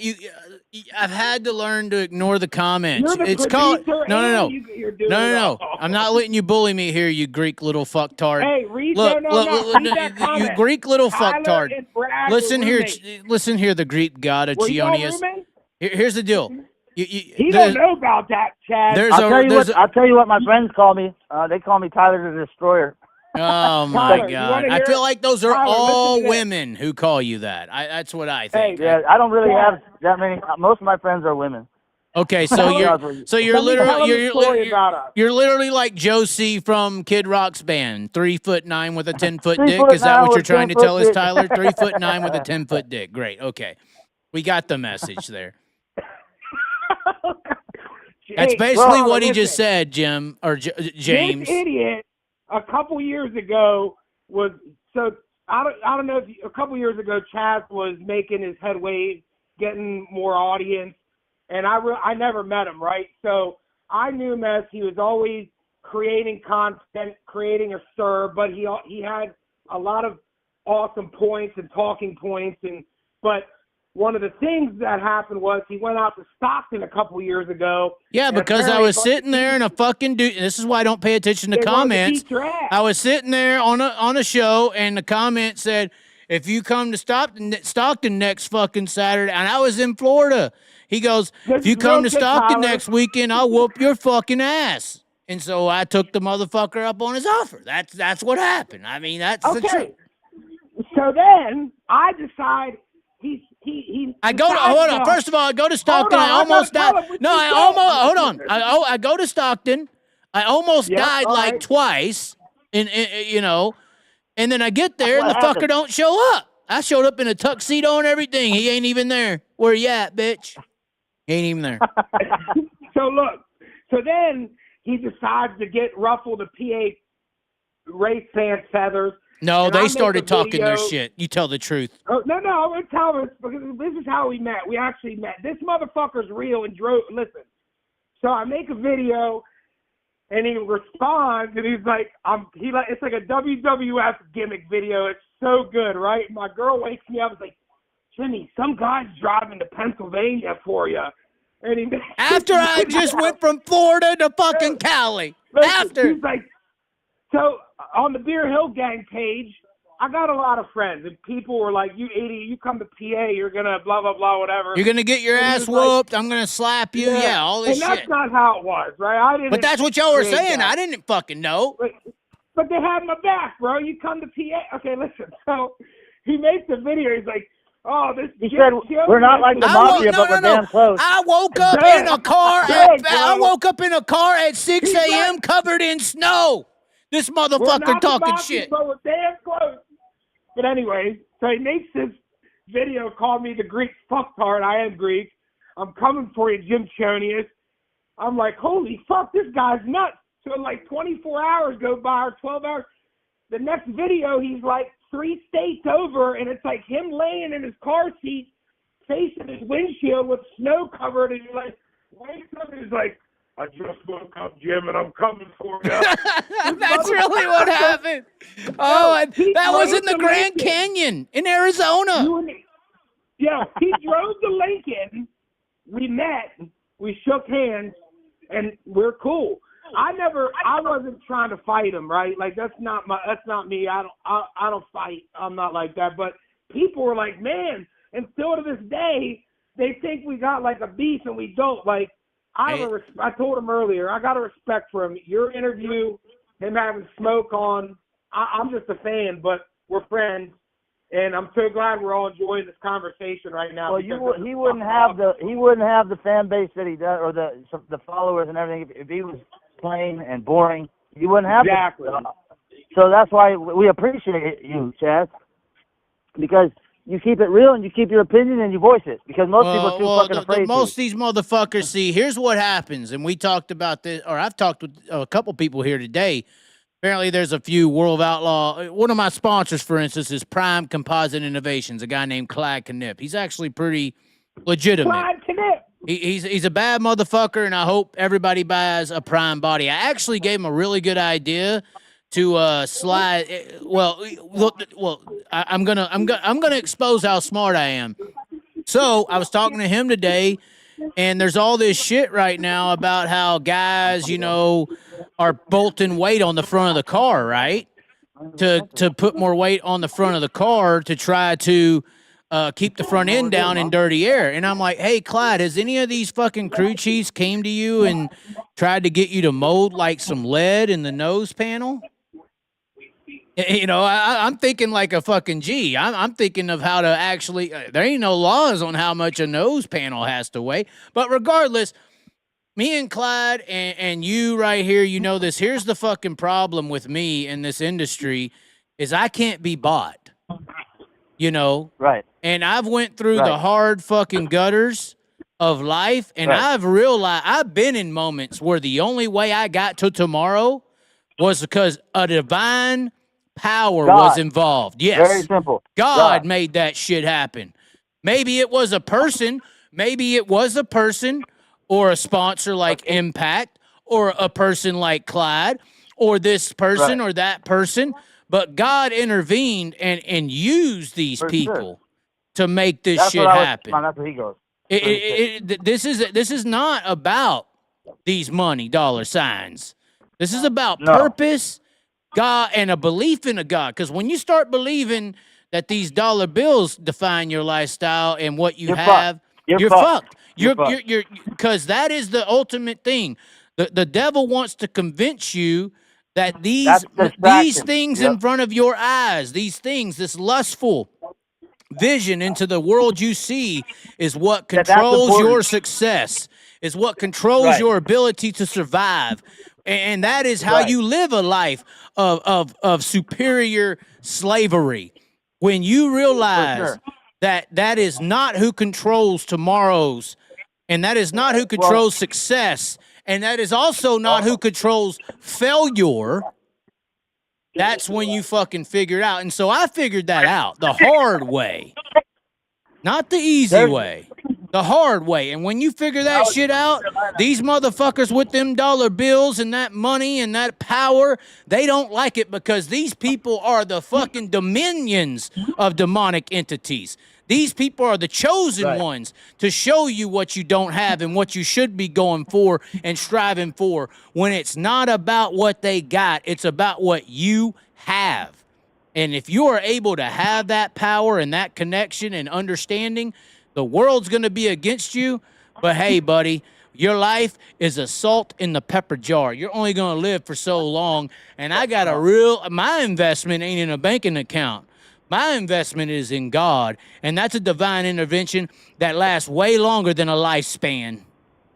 Way longer. So I ain't going to sell out for any dollar, for any offering, for any woman, for any of it, because I understand that purpose, life, and the experience of life is controlled by a higher power that you may not see, but I've seen it enact in my life. So I don't let these fucking bitches control me. Everybody on my show is not a demonic entity. Everybody shit talking me potentially could be, but not saying they are. I'm just simply saying I ain't fucking around. I ain't fucking around. These people who are controlled by that dollar and that, oh, you got to get these views. And people always say I do shit for views. No, motherfucker. I do shit for fun, enjoyment, and truth. And that's what God's purpose for you in life is to have fun, enjoyment, and live a true moralistic lifestyle. And when you get off that path, Right. you're going to get punished. Right. So, yeah, that's why the system don't like me. And that's why people stay here and watch. That was a good little sermon, Chaz. It ain't no sermon. It's the facts. I've said this multiple times. Sean, have I not repeated this multiple times? Multiple times. I say this all the time. Fuck these motherfuckers. You ain't going to control me. My only master is God. It ain't you and your money and your power and your flats and your ego. I don't need anybody's approval because I already got the one I need. That's it. Right. I think God's going to. I told you, Tyler. I told you, Tyler, this year God's going to use 2025. Merry motherfucking Christmas. It's December, bitch. 25. God's going to use Tyler Walker and use me on how the belief and the faith in God is going to lead to success. These motherfuckers are going down way worse than P. Diddy. Fuck them bitches. No Diddy. No, they're going to get fucked. They're going to get fucked. Me and Tyler Walker are going to whoop some ass this year, and that's going to be God's example to this little dirt world. I like Jimmy that. and I were talking about it earlier. We were on the phone for a little while before I went. And I had talking about that. You're breaking up a little bit, Tyler. Okay, one minute, but I'll get you back in a second. Hold on. Well, hold on. Somebody said a Jewish God. Okay. No, a God is a God. Y'all can define it on whatever religious platform you want, but a God isn't defined based on a religious platform. It's not in my. Yeah. God is not a religious platform. You know, God, I don't need to pray to God. I pray to God. You're still breaking up, Tyler. Can you hear me now? I can hear you, but it's very broken. It should be getting better now. Is it getting better? I think it might be James, because James was breaking up as well. Nah, I'm good. I got 5G LTE, full bars. Of course you do. Why don't you go suck Elon Musk's dick while you're at it? Watching that at Ohio Speedweek, Dietrich just made a hell of a pass for third, I think. Bryce Lucius with Brian Kemena about to go 2 for 2 here, folks. Danny Dietrich should win every fucking race out there. It's pathetic that he's not. I mean, let's be He's honest. battling with Cale Thomas right now and Brock Dearfoss. Oh, yeah, exactly. Look at what you just fucking said. Look at what you just said, literally. You back, Tyler? I'm back. Can you hear me now? Yes. Yeah, Beautiful. but God is not a religious platform. This is my number one prayer that I say, and it's you can call it a prayer, you can call it affirmation, you can call it whatever you want to. And it's simple. It says, I love you, I'm sorry, please forgive me, and thank you. Thank you for everything. I love you for everything. Please forgive me for everything that I've done harmful, and thank you so much. You know, it's simple. I love you, I'm sorry, please forgive me, and thank you. It's simple. Yeah, and it's a daily war. It's a daily war. That devil is out there to break you every fucking corner. 100%. Ooh, we got a war going on at Wayne County for fourth. Oh, my God. Oh, Buckeye Speedway, right? Yeah, they're at Wayne County in Ohio. Tyler, I remember when you guys went out there. He told me. Hey, James, can you entertain Tyler for a second? I have to pee. I know, it's the bush light. And this is his second fucking pee break. Shut up. Damn it, it's 2 hours. Go pee. I'm just joking. I don't have a Holly LeMaster issue like you do. That's all I'm fucking proud about. You know I'm gonna off the record, I'm gonna have to explain to my boy, and it's okay. Because look, you brought it up. You did it. Go piss. No. Go ahead and explain. Go ahead and explain what a Holly LeMaster is. Period. So Holly I've known for a couple years, and she's a really she is a very big dirt racing advocate. She went out to the Chili Bowl this past year with a guy named, I think it's Danny Bukafuska. Maybe I said his last name wrong, but she went out there because she has an OnlyFans page. She advocates for it. She's a model. She does a lot of photo shoots, but she's an awesome person, a friend of mine, and I know her very well. And she Flow Racing did a segment on her OnlyFans sponsorship at the Chili Bowl, which was on one of the cars there, and Tony did a very good interview, and I think it got like 40,000 views now, but whatever. The fact that they showcase that for her, she takes pride in that, and I know it gets a bad rap, and people, say things about females and ways and whatever, but Holly loves racing, and she supports Beerhill, supports our efforts, multiple racing. One of the things that we're going to do is we're going to try to do a decal for her, a sticker, cartoon design of her.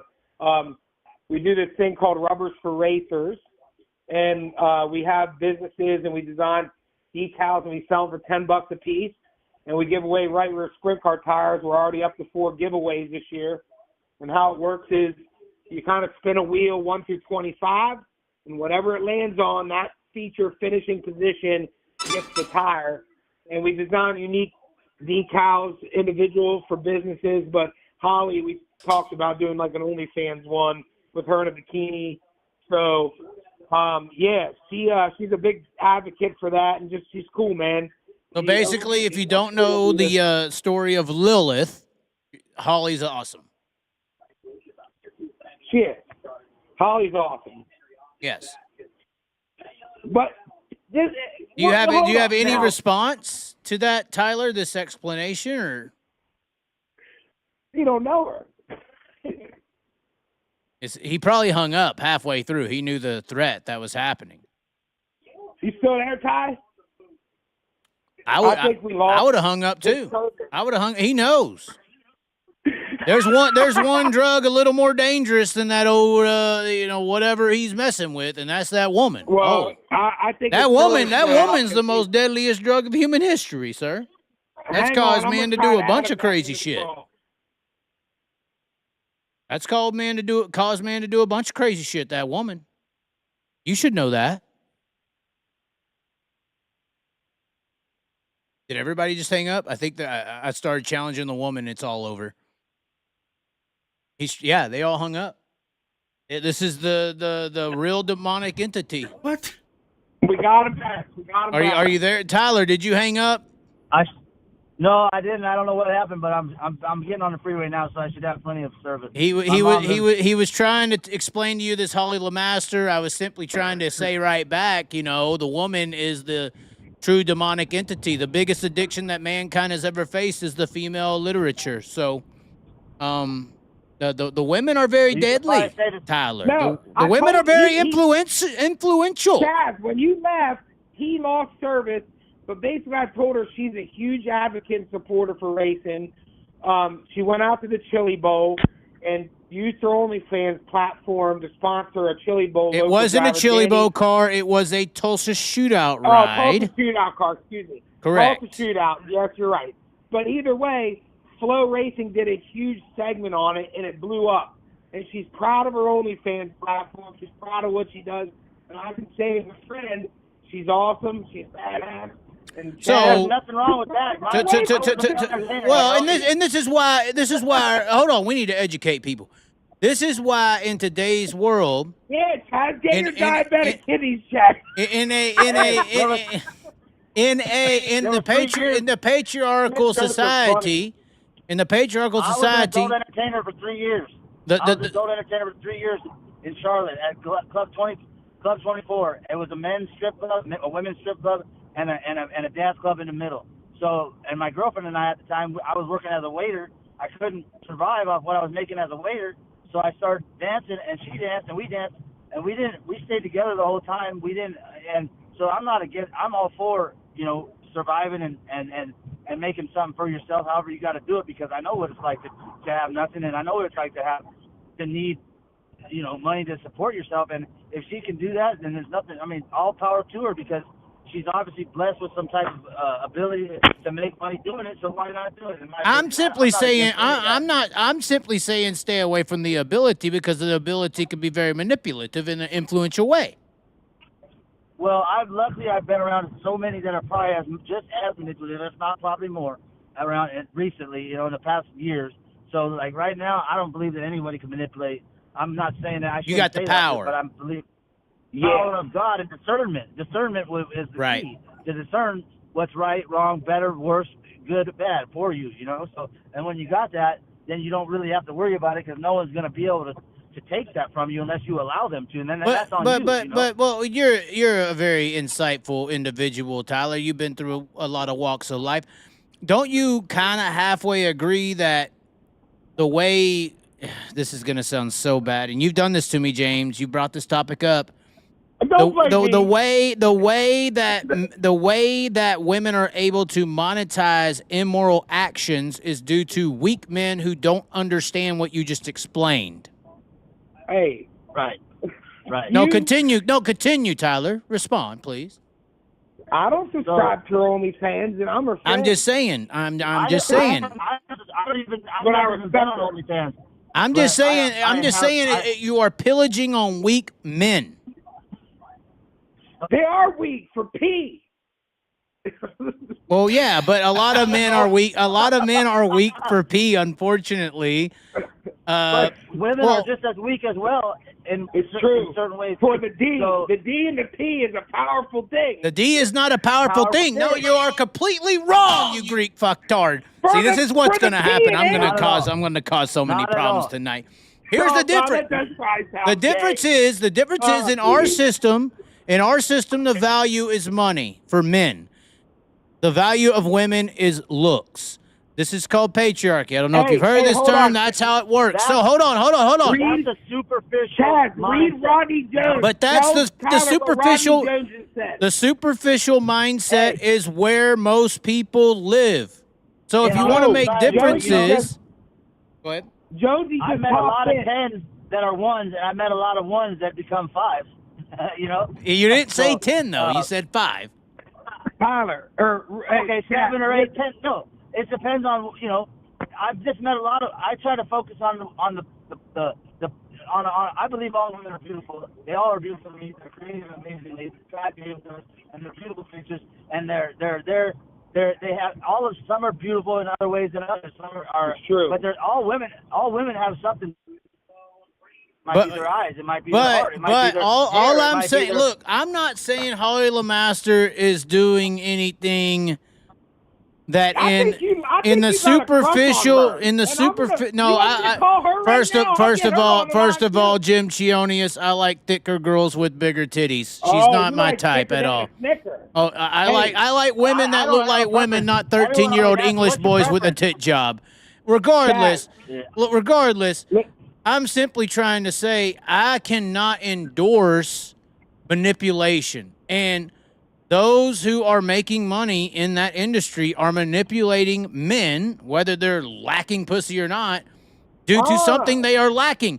And I believe that they are lacking that due to a relationship with a higher power. And their God in their lives is that pussy. It is the female acceptance level. And they will pay to feel an ounce of that acceptance. They're not. I would say this: they're not just They might be. They're not manipulating them because they didn't force them to click on that website. But what they are doing is satisfying them. So also they're doing something good as well. Because as far as the manipulation goes, that's really not. That's not on her. That's on them. Yeah, it's a systematic thing. It's a systematic thing. I don't think that guys go out here and get a bunch of money. Back Andrew Tate-ish. Guys don't go out here and get a big house and a big truck and a big house and a big money and all this shit to try to look cool for themselves. They're trying to attract a woman. Sexual manipulation is the whole goal. What were you referring to Andrew Tate as? He's a good friend of mine. What were you talking about with Andrew? Well, no, he preys on people who are lacking pussy and says, here's how you're going to get bitches. Go out there, get a job, get a six-pack. It's all slavery to a matriarchy. It's all Hey, about let's talk appeasing about something women. else besides that, real quick. Now I wanna look, you point could get something out. get pussy without trying to fucking sell your soul to a monetary system to attract it. Back to the system. Of The course. system of men. Of course. We are raised as Well, men. I'm not tall, dark, and handsome, but I've never had a problem because I think if you can make a woman feel comfortable around you, then they're gonna feel. Then you got them. And if you don't pressure them to do it, Right. they're gonna be. It's if you're honest and don't lie and comfort them Right. and give them compliments rather than you can, because there's a lot of ones that they're used to being battered and being shit talked to or being hit or being, and those ones are obviously a different class of women. But for the most Or part, being women, treated they like don't an get compliments object. anymore. Or being treated like an object. They don't even. You think Holly LeMaster, for instance, Holly LeMaster will never. I would say, never, except if they're paying a lot. Never like marry any of her subscribers. Like she automatically lost respect for them because of what they subscribe to. She's not gonna want to be with somebody in that. And like, if it's enough money, I'm just saying, if it's enough She money, could fall in love with someone on there. She could. There's no doubt about that, really. But don't it give would them have that to be hope, a Tyler. certain That is so bad. I can't believe you. Hey, Jonesy. I mean, I'm not saying You just said if you could that's where they subscribe should to be Holly looking. LeMaster's OnlyFans, you got a shot. Okay, all right. Her fucking subs just went I up. don't Thanks even a know lot. Holly Tyler. LeMaster, and I don't even know about OnlyFans because let me tell you what's on my phone recently. I got this thing saying, look at these models you can AI generate. You don't even need a Holly LeMaster. They're fake models. They're not even real models on there that Right. the guys are subscribing to. They're Right. subscribing to robots. Right. And it's like they're not even dealing with a real person there. But I mean, the old that's days kinda are my- back in that's when we were kinda my younger. point. You go to the strip club. Now you do it online. Just like you Well, buy your yeah. clothes, you do everything on the computer. You don't even face to face with anybody anymore. It's fucking sad because I can't stand that. I don't even enjoy texting that much because it could get put out of context so easily by how it could, because how you say things in real context is different from how you write it. And Right. so on the screen, a lot of times things are misperceived or misconception of things because of how it's written. It's not even what you mean, but that's what it looks like. And so I don't know. I'm not a big technology guy on all that shit. I'm just learning about it. But I was like, damn, maybe I should learn how to make some AI models. That'd be. But you everybody don't makes understand. money, Okay? So you see how fucked up the AI model bracket is, but you don't understand, or you're not going to acknowledge at least how this OnlyFans was a bridge to that, because the OnlyFans Of bridged course. the gap in making an AI model more valuable than a real one. Well, someone was telling me about VR glasses in porn. I'm like, I don't. Yeah, do soon anything. I enough don't you're know going to what be the- wearing like a fucking goggle set and a bodysuit that sucks your dick while you're living That's it or what they're something. doing. You know, That's I what mean, that's heard. what's They're coming. They're VRing real something like that. It's like they put the VR goggles on and they got the girl on their lap. It's like, what the fuck? This is crazy. It's a fucking made up. It's not a real reality. It's completely a miscrewed reality. Well, and exactly. So there is my point, and I've won, and y'all are all done. I'm simply Okay, saying. so now, I'm simply go to saying. Oh, fuck comments. you, Tyler Walker. Go to to hell. comments. I'm No, saying. I All I'm saying is like the reason that this option, the reason that this option we're even describing right now is an option is because of the failed reality. The reality has failed. That's a problem. Like Green Day said, masturbation's lost its fun. You're fucking crazy. Well, I just met a girl. I'm going on a date tonight. Actually, I just met a girl at the. I was getting out of my car and I was looking for some change to put in the meter, and she's like, "Oh, you need change?" I was like, "Yeah, I don't have any quarters." She's like, "Oh, I got you." I was like, "Really?" I was like, "Oh, that's cool." And she lives in the shelter where I'm at or whatever. I was like, I go, "Yeah, I just moved in." She goes, "Oh, you live in there?" I go, "Yeah, I just moved in there a couple days ago or whatever." And she goes, "Oh, okay." I was like, "I didn't." She goes, "I didn't know you lived there." I go, "I just moved in there." And so then I start talking to her. She goes, I said, "Oh, I'm 71 days clean." She goes, "Oh, that's awesome." She goes, "You look really good." And then I thought, in my mind, I thought, did I meet her before? Did I know her before or something? Because she said, "You look really good." I was like, "Well, you look really good too." And I was like, "Let me get your phone number," So I got her phone number. I'm getting ready to go take her to. Are you going to save her? I don't save. I don't know how to. I'm just gonna be a real gentleman and a real person. And a positive go eat something with influence, her, right? I mean, and hopefully compliment her, and hopefully give her good words of advice and good words of wisdom. I would never try to be detrimental or harm anyone because that's what some men do to women, to try to break them down, to try to control them. It's a mind control thing, and I know the tactics because women do it to men just as well. They do it both ways. It does. Trauma crimes and all this gaslighting and narcissistic behavior and all that shit. I've been exposed to it, so I've learned about it because I didn't understand it, but I do now. But I'll never talk. I don't like to. I don't say bad things about people. Hold on. So that's a very interesting thing you just said. So gaslighting, narcissist. So this narcissist word, I just want to talk to you about this. This isn't off script, obviously. Will you get me one? This narcissist word has become kind of like, dude. It gets thrown around a lot, and I'm not sure if so many people know what it is. They just like saying it when shit don't work out for them. So my only issue with the narcissism word is that a narcissist is a abuser that basically the layman's terms is it's a psychological abuser that acts like a victim. And they're never the one to blame, and they're blaming everyone else. So, right. But the victim. Hold on. Here's the problem. Here's the problem. The people who are slinging narcissism around, they're always slinging it around in a victimhood mentality. So, well, the problem is the victim of a narcissist could be the narcissist, and the narcissist could be the victim. How do we figure this out? Somebody help me, please. Tell me, Tom.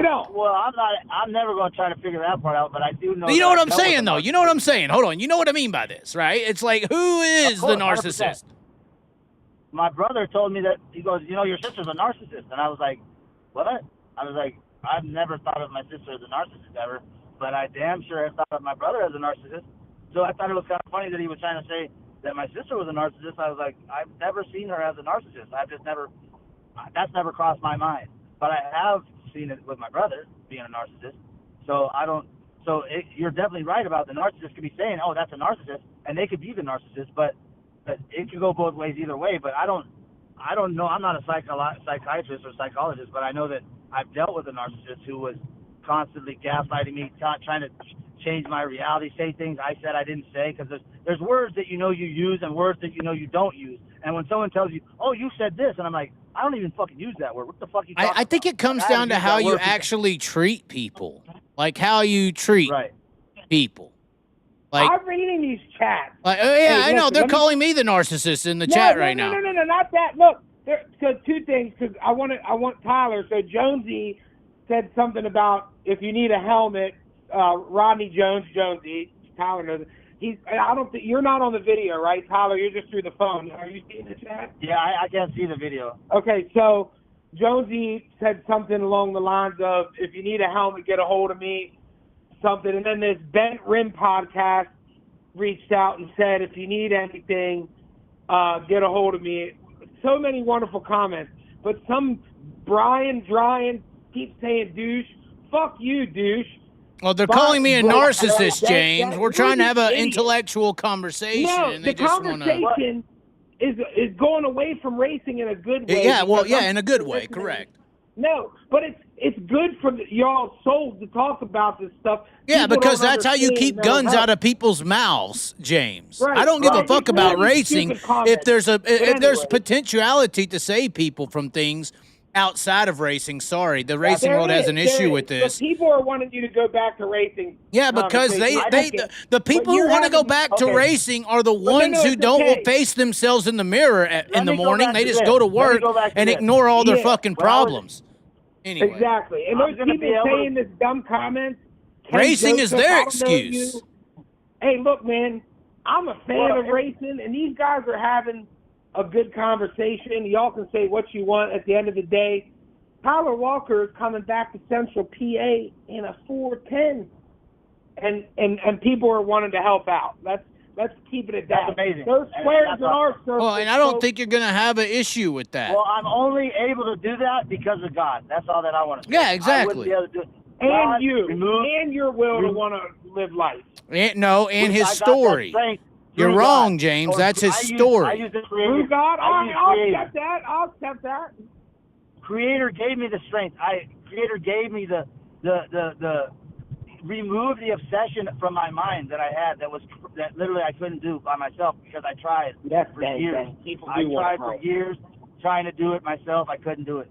When I started to pray and ask God, ask the Creator. I use the word Creator because I just use God. And me is alpha, omega, everything. It's just all because I wouldn't be here racing. I wouldn't be able to go racing if God didn't have His hand over me and it didn't protect me in the situations I was in, and because I couldn't have done it alone because I was in the worst possible situations possible. I didn't have guns. I didn't have knives. I couldn't protect myself, but I had God, and that's what got me through. And that's 100%. that's when I really got my real contact with God. I've always had God in my life, but I didn't have that type of relationship. I feel like God now just literally has His hand over my head and is just like guiding me, and I don't have to worry about shit. I don't know if it's a relationship. I think it's faith.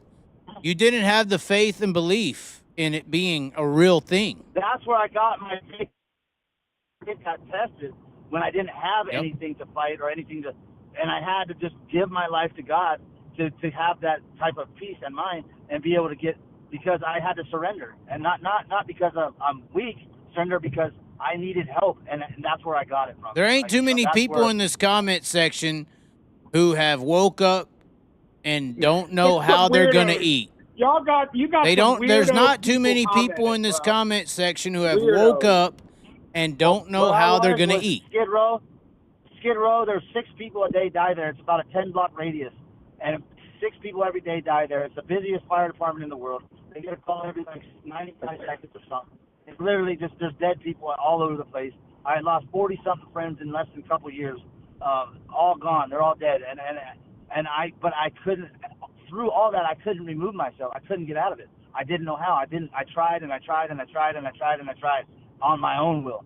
But when I gave myself to God, and I'm not our Creator, because I'm not a Bible thumper. I'm not a real. I'm not a big fan of organized religion, because in my mind, organized religion is where we get all of our wars from. And God doesn't want war. God doesn't want division. He wants unity. Well, unity, and that's where the organized religions, with the Christians saying you're not going to heaven if you're not a Christian, and the Muslims saying whatever they say, that's all demonic. God. It's demonic. That's bullshit, Right. That's Ken bullshit. Joseph, what problems does Chaz have just because he chugged a beer? Sounds like y'all people behind the keyboard. What are they talking? No, keep the conversation. That's the demons trying to fuck the vibe up. Yeah, that's all those people are. Like a guy like Dank. Don't pay attention to these. Don't pay attention to these fucking. These are demonic entities. I'm not. I just love reading these weirdo comments. Y'all be weird and goofy, and we're over here having life. It's no different than the driver in the car that's honking at you, but get out the car, they ain't gonna do a goddamn thing. But in the car, they're gonna honk like they're fucking Billy Badass. But when you get out of the car, it's a different story. They're gonna drive off. They're gonna run away. I think Tyler Walker may be the first person in the history of racing to know the difference between a speed demon and a Godspeed. There's a huge difference there. Those two phrases, speed demon, Godspeed, there's a real actual thing on the line when you're in a sprint car and your life's on the line. There's two entities fighting. It's a true thing. Yep. Godspeed, speed demon. Who are you Who are you racing for? You made too. What do you mean? Which one? Hell yeah, Dr. Bender. The Ready to Rip? Bender. Yeah, I love you, Ready to Rip. I love that shit. Hey man, it's a Christian. I tell people all the time that's a Christian song. Or a God song. It's a God song. The Bent Rim podcast. That's cool, man. Good for you. Well, yeah. The Bent Rim podcast, he's a good guy. I mean, but read that comment he just said. Went from living in my car to where I am now. I went from living in my car. I mean, I know. I got some very interesting stories. Well, I didn't just go from living in the car. I had a life before. I had success, money. Weren't you an announcer at Devil's Bowl too? Yeah, the Devil's Bowl. I had to learn what this industry is. Yes, continue. Can I ask you something else? And you don't know this, that I know this, and I'm not knocking you. Oh, no, it's fine. You said earlier how you had a comeback story. So a friend of mine, you might remember him from not iRacing, whatever it was before. No, dang. Racing. His name. Do you remember a guy named Steve Calavoda? Calavoda, yes. Continue. Okay, look, he lives about 45 minutes. I met him through the Grove. He's always hated me, but continue. Yes. Well, no, look, but he told me about your story, how at one point how you were living homeless, and now look, you know what I'm, Chaz, like people like you and Tyler, I've never been to that type of low, but I've been in my own low, and I can tell you guys that you guys have come a long way, and it's awesome. Like you said, don't pay attention to comments. I pay attention to everything, but I just my issue that I had, y'all are killing it. My issue that I had is I had everything I ever wanted, and I dug too deep. And when I dug too deep, I had shit come after me. When I had it come after me, I said, fuck all the... I started learning about everything, all the systems, how it works. And I said, fuck all this. And I gave everything I had away. I gave my money away. I gave an apartment. I gave a new car away. I gave a truck away. I gave it all away, and I went to the deeps and had my experiences of the deeps. I gave my whole life away, literally, to experience what full life actually is. And that's what I went to Venice Beach on my own. I gave all the money away. I drove there with no money, gave the money away on the direction of getting there. I ran out of money. I had to go on the side of the road and help people who were stranded to get the gas to go to Venice Beach because I gave all the money that I had been given away. When I got down there, I went through training camp. That's what I call it. Training camp on how this shit fucking works, buddy. Walking through the fire. Exactly. Through the fire, you know? I got done with the superficial world. I got done with like steel. Yeah, I got done with these women. I got done with the oldies. Exactly. Emotionally, they can't fuck with you. No, spiritually, exactly. They can't fuck with you physically, because you're forged out of steel now. Well, because I understood that this fucking world ain't ran by no money, and I started learning who runs this fucking bitch, and I wanted to find out who was controlling the world. And unfortunately, influence, like Kendrick Lamar says, you can't fight the influence. Where's the influence coming from? The influence is coming. The influence is coming from Hollywood, buddy. So I went down there to fucking find them. For sure. I went down there. I went down there to tell people. I went down there to find out who was telling everybody how to act and how to live. And I found them. And I found them. Yep. And I've dug up since then. They're all right here. And I've dug up to fight their ass since then. I've been fighting them ever since I walked out of that motherfucking bitch and went from $5. I went from $5 to $2,000 in 3 hours because of God. I went from $5 to $2,000 in 3 hours because of God. I couldn't sing anymore in Las Vegas, Nevada when Conor McGregor fought Floyd Mayweather. I was on the fucking red carpet with Jamie Foxx. I woke up the next day, I couldn't sing, which was my only way to make money down there. And that's why I brought my guitar. I went to a fucking the Venetian with $5 to my name, hit $180 there. Went to Bellagio, hit $900 there. Went to the Stratocaster, won $600. Came back to Texas and gave it all away to the fucking Hurricane Harvey victims in Houston. Yeah. And then woke up the next fucking two months later and said, I don't really love this music shit. I don't want to suck no music dick and sing the same song every day. I like racing. Went and made a fucking video, first video ever, when I started running my mouth to the actual powers that be, which is media and marketing. And it hit 90,000 views the first fucking day in 7 hours. And I said, all right, this is where I belong. I belong sitting here telling the power, fuck you. And that's what I've been doing ever since. Yeah. Right. That's the facts. That's the facts. That's my path. And I've been in a car running up and down, and you can't buy me. Come and try, bitch. Fuck you. Because everybody else in this race and media is bought. Everybody else in this race and media is bought. When I talk to these race and media people, why don't you say this? You know this. Why don't you say that? Why don't you? Well, I got to keep the sponsors happy. I got to make sure that I make my money. I got to figure out a way to live, you know. Motherfucker, fuck you. You're living if you believe that money controls how you live, you've already been fucking gutted. You ain't got no soul. You're a soulless fucking capsule. You're a sellout bitch. Go fight for the devil because the devil controls that dollar, bitch. Anyway, I just went off. I'm sorry. I didn't mean to go off. He's allowed to talk about himself. Because the guests and him have similar stories. We're just talking. Don't read the comments. These comments are demons. I'm the guy on the outside of it. Kokomo Dan, he's allowed to talk about himself because he's got a good story and a come-up story. So if you don't respect it, hop off the show, bro. Well, no, somebody say, wait, Chaz isn't homeless. If a motherfucking shit happens tomorrow, for instance, if something happens in my life tomorrow and I have to go homeless tomorrow to stand up for righteousness and truth, I will. And that's something they are very afraid of. This system full of money is very afraid of that motherfucker who's not afraid to load his shit in a fucking storage unit and take down the road and keep talking. They are very fucking afraid of that. I don't care if I'm homeless tomorrow. You ain't gonna stop me. What you gonna do then? Yeah, but you're not, They're scared as fuck. They're scared as fuck. You gonna keep doing what you're doing. Yeah, because I know that God's gonna have my back on the other end of the fucking street. Fuck you people with your money and your house and your place to live. Not no disrespect to Sean, because I don't think that's gonna happen. I'm just saying, if I gotta go homeless tomorrow, bring it, bitch. I'm ready. Jacob asked what car Tyler's driving. 19R, Ron Rutherford, 410, PA Speedweek. Thanks for joining the chat.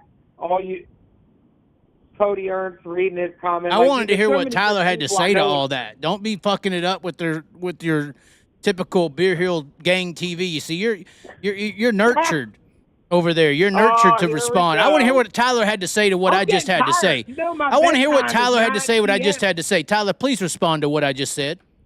What'd he say? I'm not worried about shit. I'm not worried about. I've been homeless. How scary is that for this system? Well, actually, I don't have fear anymore. Like, I gave it all to God, so I'm not fearful of anything. Whatever God puts in front of me, I know I can overcome, because I don't have to. Like I said earlier, I don't have stress. I don't have anxiety. I don't have fear. I've never lived like this in my life. Never been like this. I always chewed my fingernails off. Me and Jimmy were talking about this earlier. I got fingernails. I got to go get clippers because I don't know how to clip my fucking nails, because I've always had anxiety and fear and worry and stress.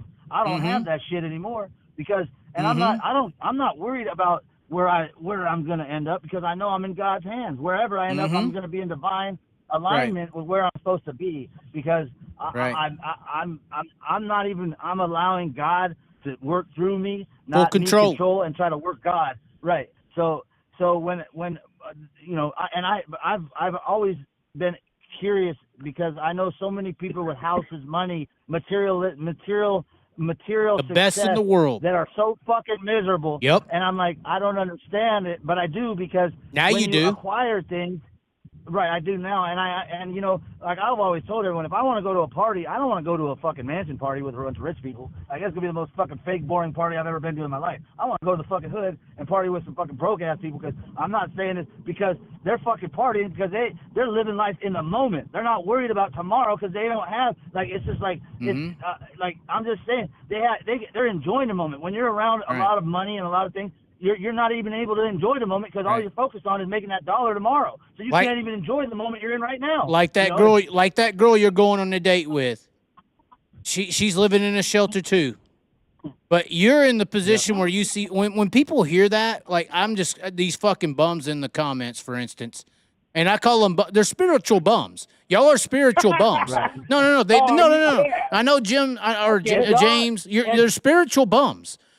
They hear you say that. They hear you say that, Tyler, and they're like, "Wow, why would he get with a girl who's living in a shelter? What? That's just." If I could show you this lady, I'm just saying. I'm just telling you, like, I'm like, I didn't know she lived in a shelter. I couldn't tell. She had on these little booty shorts with a nice, huge boobs, fucking beautiful ass, nice, beautiful smile, nice complexion, skin, gorgeous. So how the fuck do I don't judge or look at that. I don't expect. I don't give a fuck about. But the system does. The system does. Completely. But what I care about, idiot. James wants to talk about that system. Ken Joseph's a moron. What he is. Look, she's in a shelter. She cared. She cared about you. That's my point. She cared.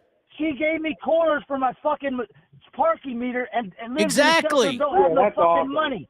That's financial. She's a billionaire. She's richer than anyone else, because she's going to give me change that she don't even have to make sure my car doesn't get a ticket. Billionaire. She doesn't even know me from Adam. Right. Yeah. Billionaire. Adam. And she's beautiful. and she's beautiful, like beautiful. Billionaire. I mean, gorgeous. But the system don't see it that way. They hear it. They talk their shit in their comments. They don't fucking understand I don't know her story. value. I They don't know don't her understand story, but I'm value. gonna learn it. They don't understand value. Jim Brown. That to me is so attractive that I can't even, like, I'm just like, that made me like instantly like, I was like, because it shows character. It shows Right.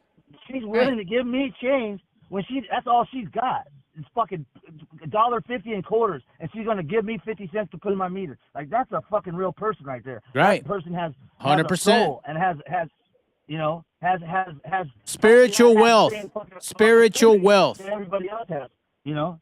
So Spiritual wealth. I'm gonna learn it tonight. I'm gonna figure out where. I hope you have a where great she comes- date. We're gonna have All a- right, we're gonna do that. okay, hold on. We got to plug back into the Matrix. All right, James, we're getting him a helmet. What do we need? What do you mean? Well, well, this is me and Tyler just unplugged from the Matrix in this I know, you just discussion. went on a freaking You're spiritual journey. I get it, James. You're plugged in all the way. I'm not denying this. I'm taking Me all and sides Tyler, in we're here. unplugged and we plug back in. It's You know, that's okay. kind of the Freemasonic symbolism of the movie. You plug in, you Yeah, plug but to out. me, though, y'all being able to talk about your past, the come up, the future successes, and what's happening in present is all that matters. No, I don't. No. See, I'm you're here going- confused, James. We're not talking about that. We're trying to help people, honestly. I know, Right. but there's a lot of things Right. that are happening. Yeah, we're trying to help people. We're not talking about our own. Excuse me. No. See, they're seeing this. See, Tyler, this is the crazy part. They're seeing this as us describing our traumas or our come up and all this crazy shit. No. They're the crazy Let me ones. put something into perspective. Had I been in Beverly Hills, I guarantee you, not one person would have given me 50 cents for my fucking Right. meter. These people are crazy. No. These people But if plugged you in are asked crazy. one of your friends for Venmo or something, you could have. You know you got friends all over, but that's for your situation in live present form. That girl helps you out. Well, you only learn God when you ain't got no friends. Skittles! That's when you learn what's real and what ain't. You yelling at your dog sounds like he's yelling at his dog. Of course he is. He's right here. Yeah. I can't wait to meet the dog, man. Hey, look. Yeah. So my woman is. I think I'm being a little too loud, and I need to go to sleep because I got a early wake Oh up my call. God, he's on that I'm East at Coast my time place too. right He's now. on that East Coast time. Yeah. Where you at, Chaz? Central, Knoxville. Oh, you're in Central? Oh, you're in He's Knoxville. at the Okay. sprint car capital of the world. Yeah, it matters so Oh, much yeah, right that's now. fun there. That's fun there. That's a fun town. It is. Dingus. I've never been there. Dingus. You Yeah. never been to Dingus? Oh, I've never man. been to Hey, Knoxville, man, Tyler. oh, we got to get you out there. Maybe this year. Maybe next year. Look, man, I'm going, and I know one thing: 11 days Coke, PA Speedweek, be there or be square, and maybe Wednesday if we can get this practice night in. But we haven't really talked about the Okay, band, we'll go that back to disappeared on us. normalcy. Go ahead. Go back to normalcy. I just want to say something about Ron Rutherford. So when Ron called me and talked about you, Tyler, like I just, he don't know you, and his belief in you and his kid's belief in his operation and what he wants to do speaks volumes. And I'm excited because I know Ron's passion for racing and his business it goes hand in hand, and it's family first and foremost. But this is a cool way to get your 410 career kick-started, and it's only up from here if you stay healthy and do the things you're supposed to do. And I'm excited to be along for the ride, and I think it's pretty cool that Chaz was able to, we were able to talk about it tonight and branch off and other stuff and listen to you guys talk about, things. Just have some Very fun, interesting. It's been awesome, man. Yeah. Well, I love you guys. I'm gonna step out. I gotta go take a shower. I was playing pickleball with my mom in 100-degree weather, and you it got a was date. hotter than shit. Yeah, you got to Yeah, I get got those a date. Old Spice Eagle Fangs ready for that date later. Yep. My mom whooped my ass at pickleball, so I gotta go up and just have to take a shower. It was like she's really good at it. This is only the second time I played, so I was running around the court like a jackass trying to catch the ball. And but I started getting the hang of it, but it was fun. Now I'm gonna go have some fun. At this point, love do you I guys. I'm gonna have to step come to PA Speed Week? At this point, Yes. Yeah, you should. can we have live pre-race shows every day? Me, Of course. you, and the James Greek god Of course. douchebag or whatever his name Yep. is. No, I'm just playing. Yep. We'll have some fun. For Oh, sure. God. Love you, bro. Love you too. You're getting out of here? I'm out of here. Oh, God. Sayonara. All right. We'll save the spiritual seance for another time. It's fine. I love you. I'm sorry. Please forgive me and thank you. It's simple. There you go. And on that note, peace. Come on, brother. That was a pretty epic. We're going on 2 hours here. And my woman, I hear her in the back bed. The dogs are in there ruffling around and waking her up. She just came out like, looked at me like, really? Y'all are still going? Yeah, we are. I mean, And, I'm supposed to go get in a hot tub with some chick from the Dingus, but I told her no. I'm not letting her distract me. Ken, I have been out of PA. Kings Royal, Indy Sprint Week. I've been down south to Charlotte, late models. I just haven't been to Knoxville, California.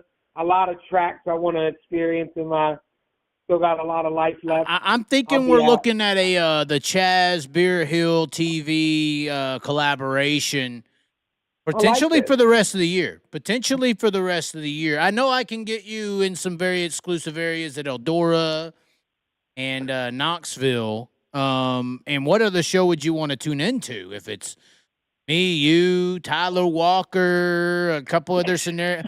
Imagine if me, you, and he hung up on me. This bastard. Oh, come on.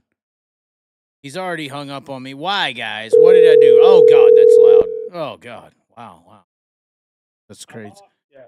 You're fine. But imagine a show, me, you, Tyler Walker, every night of the PA Speed Week. That's pretty crazy. They get tired of us. They get tired of my raspy voice in the Chaz. Yes, Beerhill can stay sober. We sponsor race cars and are part of racetracks. Russ Hall.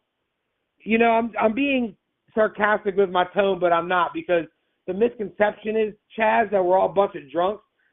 I work a 9-to-5 job, whatever. I got a family. I drive to the races. I've got Beerhill itself, its name, and myself currently driving the ship, and the others that helped get it to this point.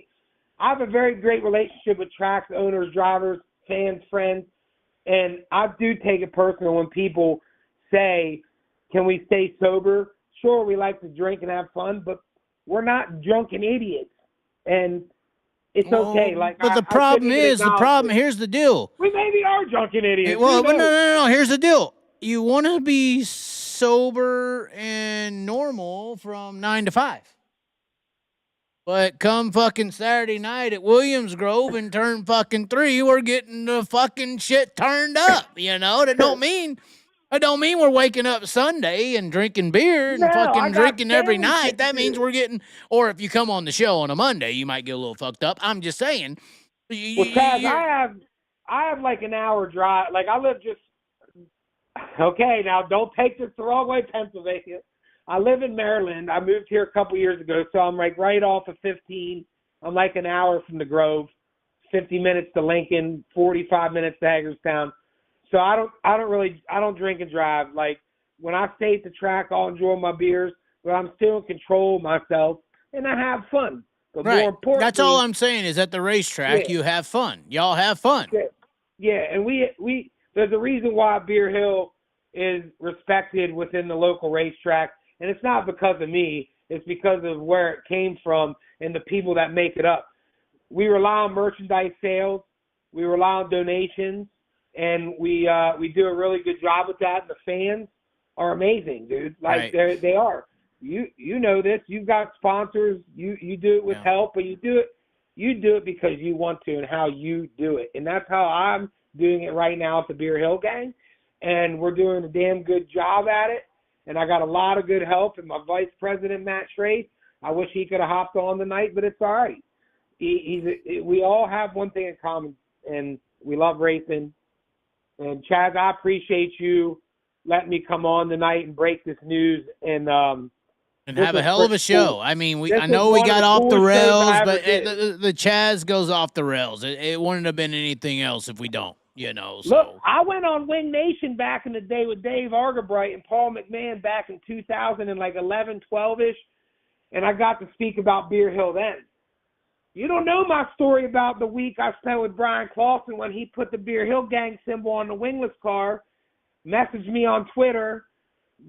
I got to be friends with Tim. I finally met his mom and his sister 2 years ago. They sought me out at Beerhill at the Grove.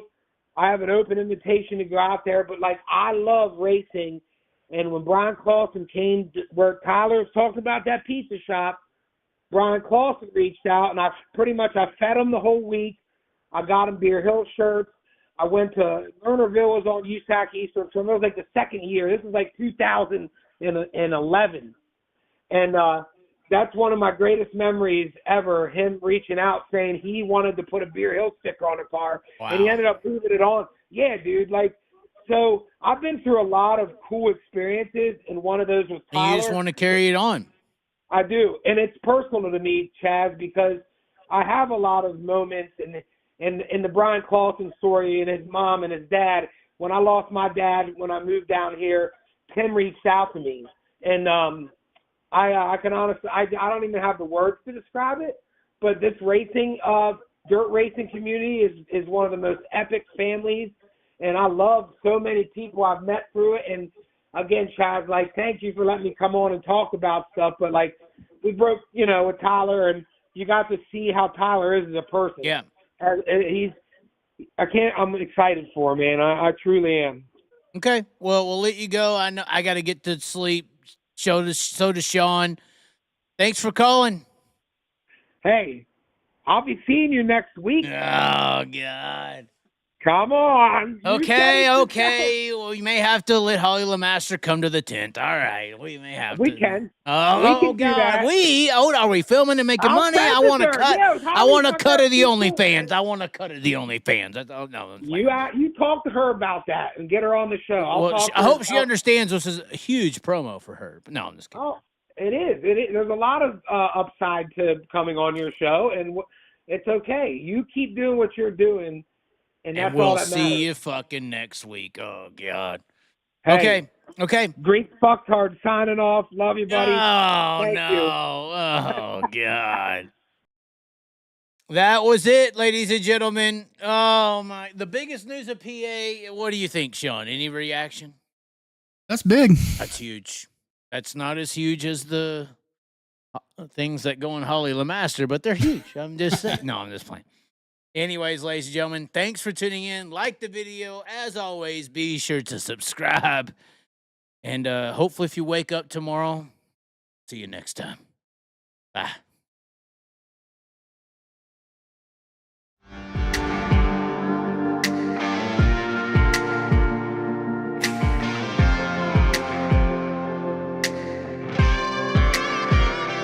We can ride high, we can ride low. We can ride anywhere we need to go. We can ride all night up to the morning, as long as we make the show. We can be the best or we can be the worst. So we can be the best thing you ever heard.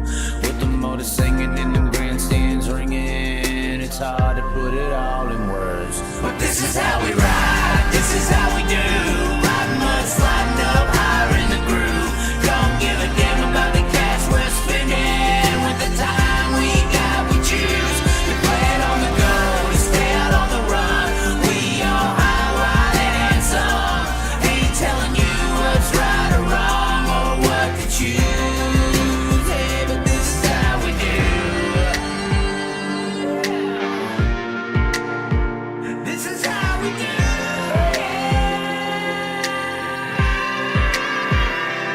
Out on the dirt ovals we play, life in the bright lights with no shade. So letting her go, letting her rip, letting her fly, tossing her in sideways, living the life, letting her ride, outside winning to die, cross her up